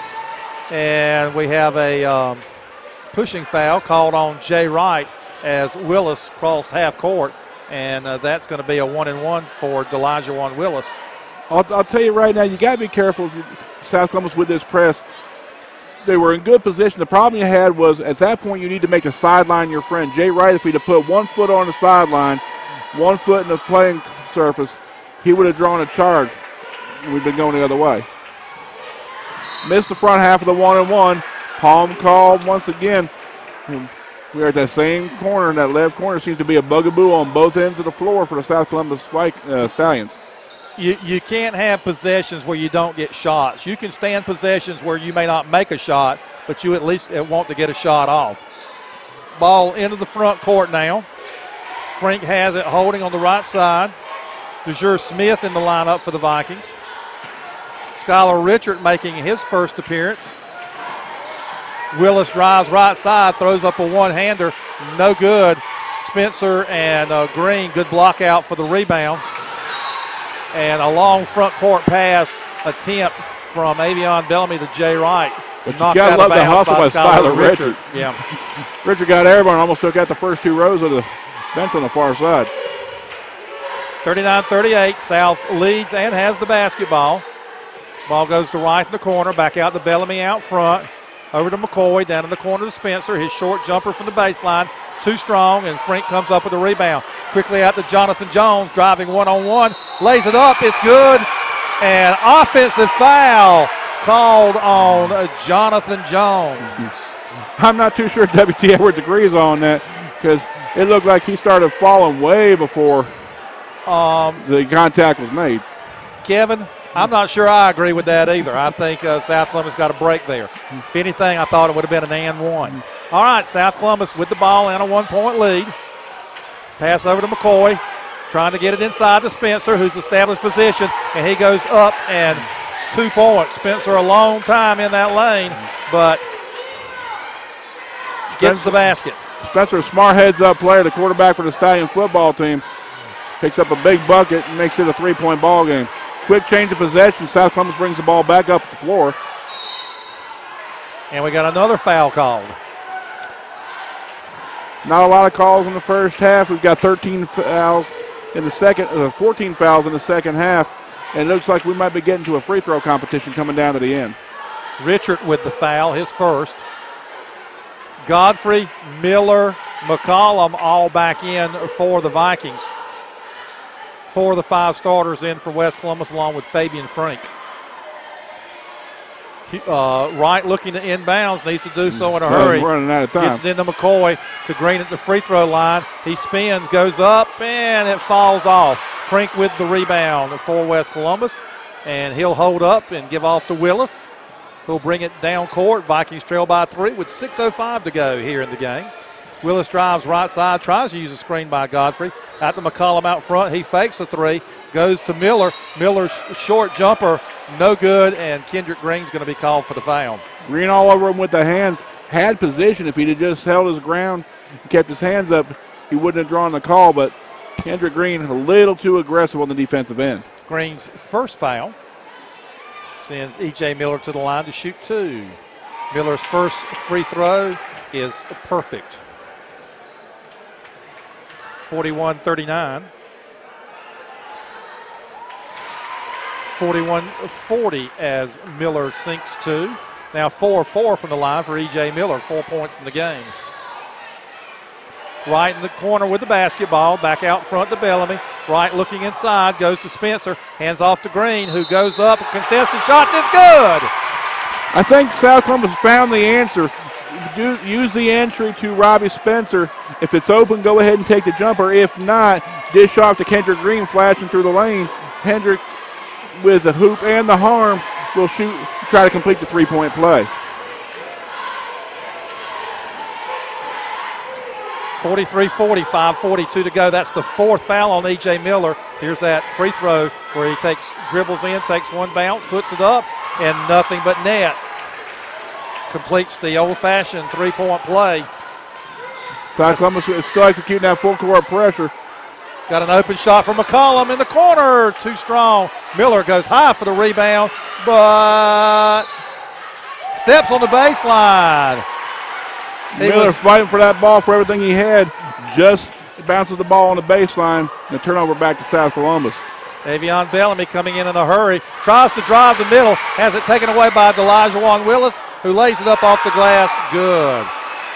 Brian Edwards got to be sealing at that. I mean, those kind of possessions where you give up a quick turnover like that really, really hurts South Columbus' chances. 2-pointer, by Traquan Bellamy. A long two. 46-42, South Columbus lead. Frink has the ball into the front court. Back to Willis.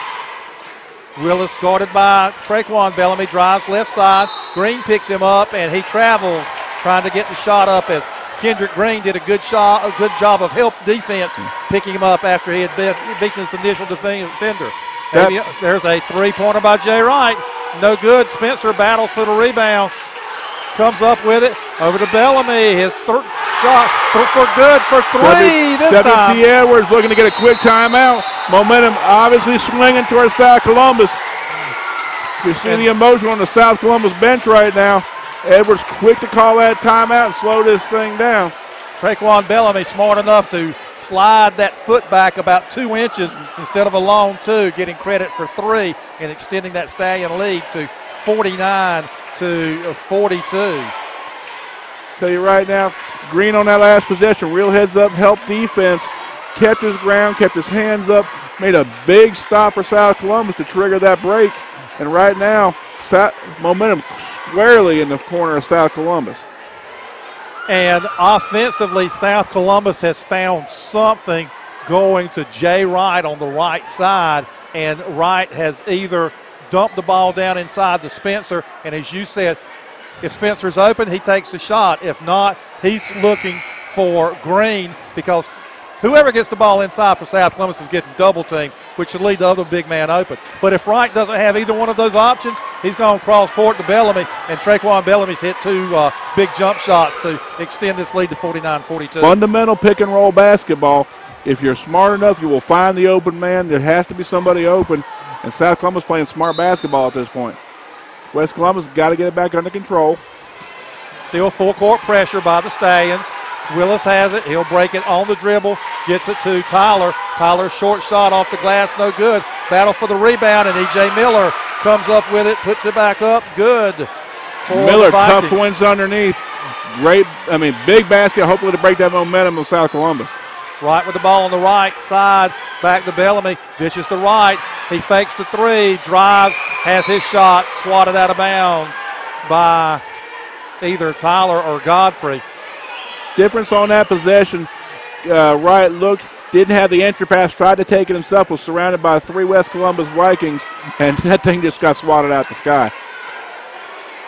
Good heads-up play by Nick Godfrey, too, to kind of remove Tavon Tyler. I think Tyler was possibly wanting to have something to say. Inbounds pass to Green. He spins, turns, and puts it up from about 4 feet. Good.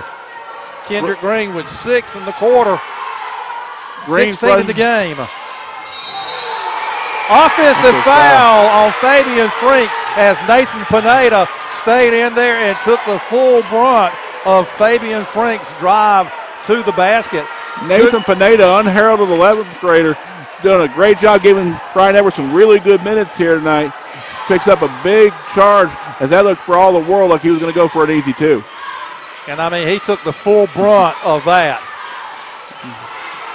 Avion Bellamy with the ball out front, being double-teamed, beats the double-team, drives, dishes to Pineda in the corner. His three, no good. Frink with the rebound, off to Tyler. Tyler dribbles into the front court, taken on by Traquan Bellamy, goes across to Fabian Frink, who goes down to Miller, goes into the lane. His turnaround, no good. Frink with the rebound, tries to go up for the shot, and I think Green's going to be called for the foul. Kendrick Green called for the foul and really bailed out Frink because Frink was under the basket and had nowhere to go with it if Green had simply stood there with his arms extended. Green picks up his second foul. Like you said, underneath the basket, really bails out the West Columbus ball player. Frink's first free throw, too strong. Both teams in the bonus, South Columbus in the double bonus right now. Every point valuable with West Columbus trailing by 7 with 3:21 to go. Second free throw is good by Frink. Right now, if you're South Columbus, you want a quality possession. You want to make sure you get at least one or two good looks at the basket. If you don't get a basket, at least you're going to take some time off the clock. Avion Bellamy trying to use a screen by Pineda. Goes in the corner to right dishes inside to Green. Green's pass is thrown away but tipped into the backcourt. Pineda goes back, recovers it, tries to pass it to the front court. Willis tips it out of bounds. So South Columbus will retain possession. Kind of surprising I didn't see a backcourt call on it because I don't think I saw anybody tip the ball. Well, I assumed that it was tipped since they didn't call backcourt. All right, Wright with the ball on the right side, back out to Bellamy out front. Cross court is wide open. Cross court, goes inside to Green, whose shot is too strong. Green looking for a foul, does not get the call, but we do get a push. Pineda a little over-aggressive on that. Pineda trying to make a hustle play. He got a little too aggressive and pushed the West Columbus player. Right now, if you're West Columbus, you really got to start hitting these free throws. 2:47 to go. You're not going to get a whole lot of possessions. I think South Columbus fortunate that foul was not on Green because if it had been, he looked like he was ready to explode. First free throw by Willis is good because Green thought he got fouled a few seconds earlier on the offensive end and knew he was not involved in that play. Second free throw, no good. Jay Wright comes up with the rebound for the Stallions. Conyers back in the ball game now. Has the ball down in the corner to Traquan Bellamy. And it looks like Traquan's going to go on the line for a one-on-one. Foul is on Godfrey. Right now for South Columbus, you've got to look and you've got to hit your free throws. 5-point ball game, still anybody's ball game at this point, but you've got to start making your opportunities count at this point. Kendrick Green with a 1-and-1. First free throw up and good. Green, like you said, a streaky shooter, hadn't had a whole lot of opportunities tonight. He's 6 of 7 from the line, though, with that unusual free throw style. 6 of 8 now. I think you just jinxed him. Nah, no such thing. And I've never broken up a no-hitter from the press box either. All right, West Columbus with the ball. Willis out front, trailing by 6. 2:20 to go in the ball game. Gets the ball inside to E.J. Miller, dishes outside to Tyler. His three, too strong, fight for the rebound. And ball out of bounds will be given to South Columbus. I don't know that it was necessarily off West Columbus, but instead of calling a foul on Nick Godfrey, I think they just simply decided to give the ball to the Stallions. Godfrey a little out of control on that. Probably got the better part of the deal without the foul being called. 6-point Stallion lead. 2:10 to go. Green with the ball at the free throw line, out the right. His three-pointer, back rim, no good.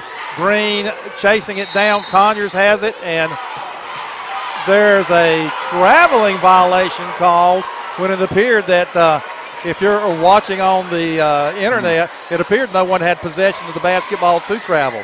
But turned over to South Columbus, and Willis brings the ball quickly up court, drives the lane, and puts it up. It's good, and Kendrick Green is called for the blocking foul. I don't know. Look, for all the world, like Kendrick Green had good position. I guess he must have shuffled his feet a little bit. Right now, I've got an eye on Brian Edwards. He disagreed with the call up here, and right now, with one technical, he's got to be careful because this is still a very close ball game. Yeah, can't afford one with a 4-point lead. You can't afford one anytime, really, but especially with under 2 minutes and leading by 4. Now leading by 3 as Willis completes the three-point play. What W.T. Edwards calls a quick timeout for West Columbus. Right now, South Columbus looking at, they're on the top end of a three-point game. Got to be smart here. They got to get their players disciplined and under control. Right now they're a little excitable. They need to calm down, stop worrying about what the officials calling and play basketball. If you're West Columbus, you need to draw up something solid, make sure you get several good looks at the basket. If you have to turn the ball over, play good defense, but make sure you get quality possessions at this point with just under 2 minutes to go. Looks like both sides will be in the double bonus for the rest of the ball game. So right now, little things, critical, fundamental plays are going to determine who's going to win and lose this ball game. Hey, I'd like to say hello to Kylie Henson, who is checking us out on the internet tonight. Got the video and the audio going, and just received a text from Kylie talking about enjoying the broadcast and hoping the Vikings can come back from this 3-point deficit and take a victory. All right, South Columbus with the basketball. Under a minute 50 to go. Bellamy drives, gets it inside the green, and the basket is good by Kendrick Green. Nice dish there by Avion Bellamy. Able to thread the needle with not a lot of room. Willis with a turnaround jumper, closely guarded by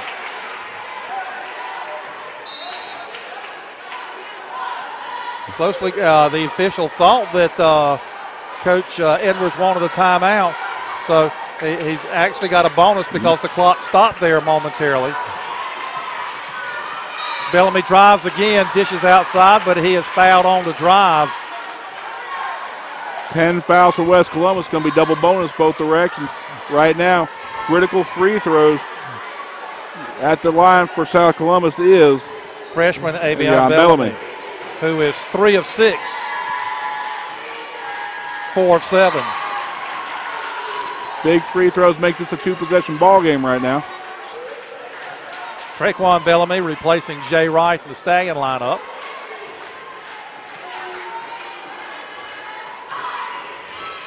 Second free throw, too strong. Fight for the rebound. Green comes up with it, tries to follow, and he's fouled. Green, surrounded by 3 West Columbus defenders, somehow had the ability to box out. I mean, that kid is strong as an ox. If you saw him during football season, you know exactly what I'm talking about. Green able to get good position and just tried to muscle the ball back up and draws the foul. Shooting 2. First free throw, good. Big free throws down the stretch from South Columbus makes this a 5-point difference with 1:27 to go. Second free throw, also good. Kendrick Green picking up the offense in the second half. Really hitting some big buckets for the South Columbus Stallions. 10 points here in the fourth quarter. Willis with a long shot off the glass, no good. Rebound by Long for the Stallions. Brian Edwards with a quick timeout for South Columbus. Wanted to make sure, saw the Stallions moving a little bit too quickly, wanted to make sure they get a quality possession. West Columbus trying to make sure they get a good defensive series set up because they're going to need a couple of quick buckets. I think you're almost at the we're at that point where we need to start looking at fouls and we get a little closer to the end of the ball game. I mean, right now, if you're West Columbus, you can be aggressive, but be very careful you don't pick up a cheap foul. South Columbus want to make sure they get quality possessions, really looking to make sure they get the ball in their hands that are good free throw shooters. Green's had a good second half from the line. So was Bellamy. You need some smart heads-up ball play on both sides right now. This ball game can still swing either direction. And don't you just love it? 2 brothers coaching against each other, 2 teams very familiar with each other, and we are within 2 possessions right here with a minute to go. It's been a really good battle. And, you know, this is just the first meeting. They will meet again over at South Columbus sometime, I think, in February. All right, Conyers with the ball in the backcourt. Beats the press, gets it up to Traquan Bellamy, who drives. Basket no good, as it appeared that someone hit the basket as the ball was on the backboard. Look for all the world like a goaltend, not called by the officials. Ball out of bounds. South Columbus will maintain possession. 6-point lead, 1:03 to go. Pineda gets the ball out near midcourt to Conyers, and Conyers is fouled by Daquan Hardy. So the parade to the foul line may be beginning. And this is where 3 ball games in 4 days, a lot of pressure in these situations.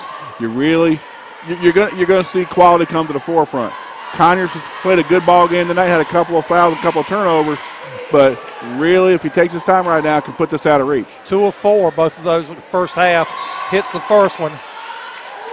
Makes it a 3-possession game at 58-51 South Columbus. Minute to go, not a lot of possessions if you're West Columbus. You got to be heads up and get a quick bucket when you get the ball in. And makes the second one as well, 59-51. Hardy brings it up, goes to Tyler on the right side. He drives, puts up the shot, high off the glass, no good. Fight for the rebound. Tyler comes down with it, dishes it out to Frank. His long 2, no good. Tyler with the rebound, puts it up, no good. Another rebound by Godfrey. He puts it up, basket good by the big man, and he's fouled. I'll tell you, Godfrey has been around the ball all night long tonight. Big bucket and gets the hoop and the harm. Could bring this back to a 54-59 two-possession ball game. Nick Godfrey, tough buckets tonight, but he's made them when they counted. And the foul was on Kendrick Green, his 4th, but you don't really want Green going to the bench, but you'd like to have his free throw shooting because he's only missed, let's see, he's Kendrick Green, 2 of 4, 3 of 5, 4 of 6, 5 of 7, 6 of 8, 6 of 9. He is 8 of 11 from the free throw line. This is true. I think is maybe till he get the ball in the front court, might make a quick possession because coming right in they're going to foul. All right, Godfrey looking to complete the free three-point play. 0 of 2 at the line. 40.8 seconds remaining. I don't know if I was W.T. Edwards. I might have called a timeout there and get my press set up on the made free throw. Here's the free throw, and it's good by Godfrey. And the press is on. Pineda gets it, and he's fouled. Like I said, I mean, got lucky, got bailed him out with a quick foul call. But if I was W.T. Edwards, I'd have called timeout, made sure that press was set up the way I wanted it, and try to throw something at South Columbus they weren't expecting.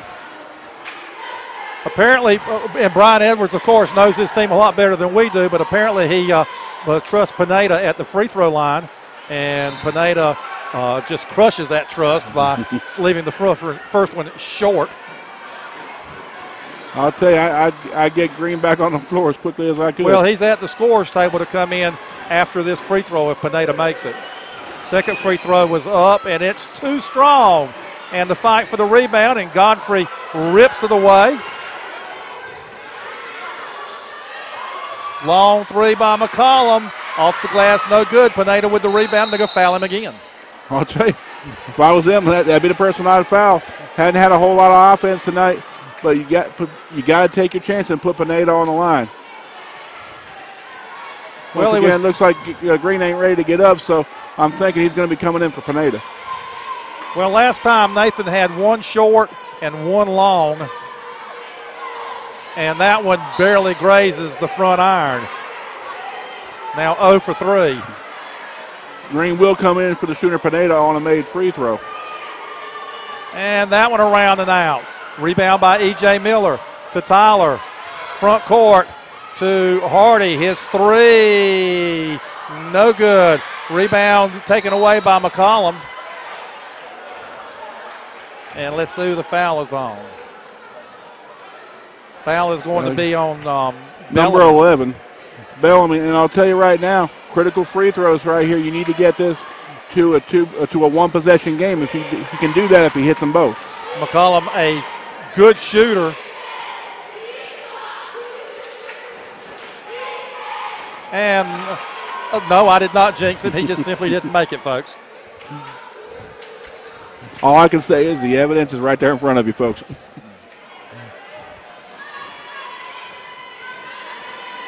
Several dribbles, eyes the rim, puts it up, and banks it in. I don't know that he may have been trying to miss that one intentionally and banked it in. And we have a timeout on the court with 14.6 seconds left. 59 for the Stallions, 55 for the Vikings. A 2-possession game. Free throws critical. McCollum missing the first end of the double bonus leaves this a 2-possession game. If you're West Columbus, you need to find a way to get a quick foul and a score because you do not have a chance to get maybe 3. You may get a chance to get 2 possessions. I doubt you'll get 3. South Columbus is going to have Traquan Bellamy, Shaquan Conyers, Kendrick Green, Robbie Spencer, and Jay Wright on the court. So all good free throw shooters, all good with the basketball, all heads-up players.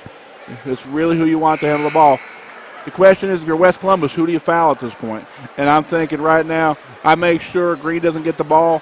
I'm looking at maybe probably Wright or maybe Traquan Bellamy. And who do you design, if you're Coach Brian Edwards, who do you design the inbounds play to go to, figuring that whoever catches the inbounds pass is going to be fouled? And I'm also thinking, how many timeouts do I have if I'm Brian Edwards? If I can't get that ball in solid, I call my timeouts and I look and set something else up. Conyers will inbound. Green standing at midcourt.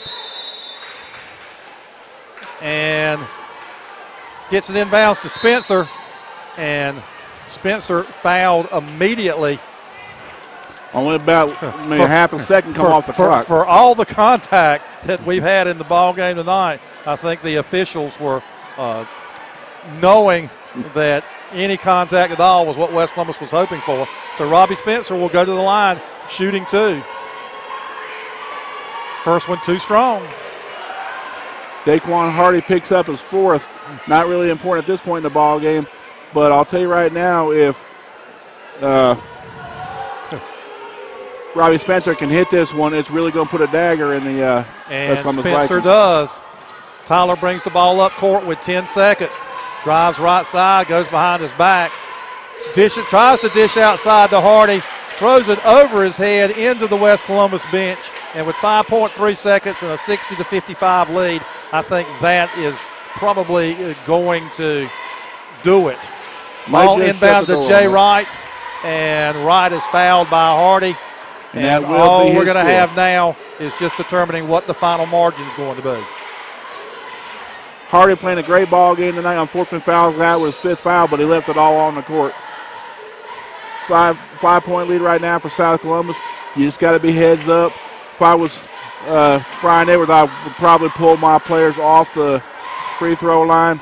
Let them get the ball inbound. 3.7 seconds. Nothing really going to hurt you. Wright's first free throw strips the net. Wright with 6 points, all here in the second half. 61-55. 62-55. And it's a 3-possession ball game, so if I'm South, I'm just going to hang back. McCollum has it with 1 second, throws it up short, and that's the ball game as the Vikings of West Columbus take a 62-55 win. Excuse me. The Stallions of South Columbus take a 62-55 win over the Vikings of West Columbus. So round 1 goes to Brian Edwards. I'll tell you right now, good quality ball game. Again, the edge goes to Brian Edwards, but W.T. Edwards and his West Columbus Vikings have nothing to hang their head about. Good, well-matched game by 2 well-matched teams. And I'll tell you right now, a couple turnovers here and there, and a couple of real unfortunately timed mistakes cost West Columbus ball game tonight. But I'll tell you, West Columbus very well set for the rest of the season. Will probably come back in a couple weeks stronger for having had this experience, and they will battle South Columbus over in Edwards Bowl 2 over at the Horseshoe. And the young man we see there at center court, Jake Brownlee. Oh, I got to – yeah. Jake Brownlee, nice to see him back. Had a good quality couple of minutes. Really missed seeing him on the floor as he's a quality ball player. You get a chance to see him play, please come out and see him. You also got to look at these 2 ball clubs well positioned again, like we said, for the second half of the season. A lot of ball games to make up if you're South Columbus. These teams have played 3 games in 4 days. Really looking forward to this weekend. Good chance to rest and stay inside. Stay warm and stay safe. But if you're South Columbus, you're really satisfied with this win if you played a heck of a ball game against a quality team. So, South Columbus with a 62-55 win tonight. Thank you, and we will be back on the air next Friday evening on 89.9 WZCO. Catch us for all the high school basketball action in Columbus County. So if you'll stay tuned, we have probably the person who had the most vested in Edwards Bowl 1 will be here just shortly, as Franklin Graham has made his way to center court and is looking to get a hold of Worley Edwards. Mr. Graham, good to see you down there. Check 1 2, check 1 2. Now, if you get a chance, Worley Edwards and Kim Edwards had a lot vested tonight, and I'll tell you right now, I don't think they can be any prouder of their sons as they put on one heck of a matchup tonight. So right now, we're going to throw it down. And we're going to throw it down to Franklin Graham and Worley Edwards. Down here with Worley Edwards, longtime coach at Williams Township High School, and the proud father, I'm probably can say with 100% certainty, of the coaches of the varsity boys game tonight. Brian Edwards for South Columbus, W.T. Edwards for West Columbus. Worley, first of all, what was it like to have to sit there tonight and have your sons as the head coach of the two teams competing? Well, Franklin, first off, it was probably the most proud time of my life. I mean, I'm serious. Both of them are good guys. They've done a good job. They've worked hard to get where they are, and they did a good job. It was a great game. It was a great game, and like I said, it's a very proud thing, but it was probably the quietest I've ever been in a basketball game. I think they both indicated that and talked to them earlier that might be the case as well. When they were growing up, when they were younger, did you have any idea that they would both end up in the same profession that you spent so many years in and were so successful in? Well, I probably thought they both would coach. I didn't know that both would be basketball coaches, even though I knew Bryant was going to be one from a young age. And WT was always around the gym and always was there doing things and always learning. So he always said he wanted to coach basketball, but I didn't ever know if he'd ever get in it. But they both did a good job tonight. I was real proud of both of them. I know this year has been more difficult with the WT coaching on the JV level and Bryant on the varsity. We've seen you appear at a JV game in one gym and hustle to a varsity game in another gym. Now you've had to kind of divide your time, and but at least tonight you got to see both of them coach at the same time. But as you said, maybe for the first time you weren't involved in trying to coach either one of them's teams along with them. Well, that's probably true. You know, Kim and I have split our time this year. I've been going to the away games, and she's been going to the closest games, so that's the way we've been doing it. And like you said, tonight we were both able to do the very same thing, and that was good. Well, just wanted to give an opportunity to talk to you because, hey, without you, neither one of these guys would have been on either one of the benches tonight. So I wanted to recognize that, and the apple does not fall far from the tree.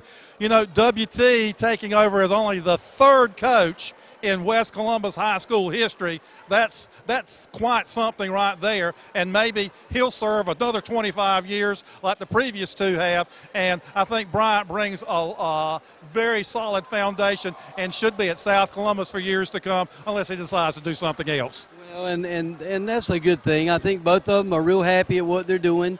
They both love where they are, and I think that's the main thing. I told them, I said, guys, I've never been to work a day that I didn't love being there. And they both say the same thing. So they both at good places. I had a chance to coach at South Columbus, principal at West Columbus.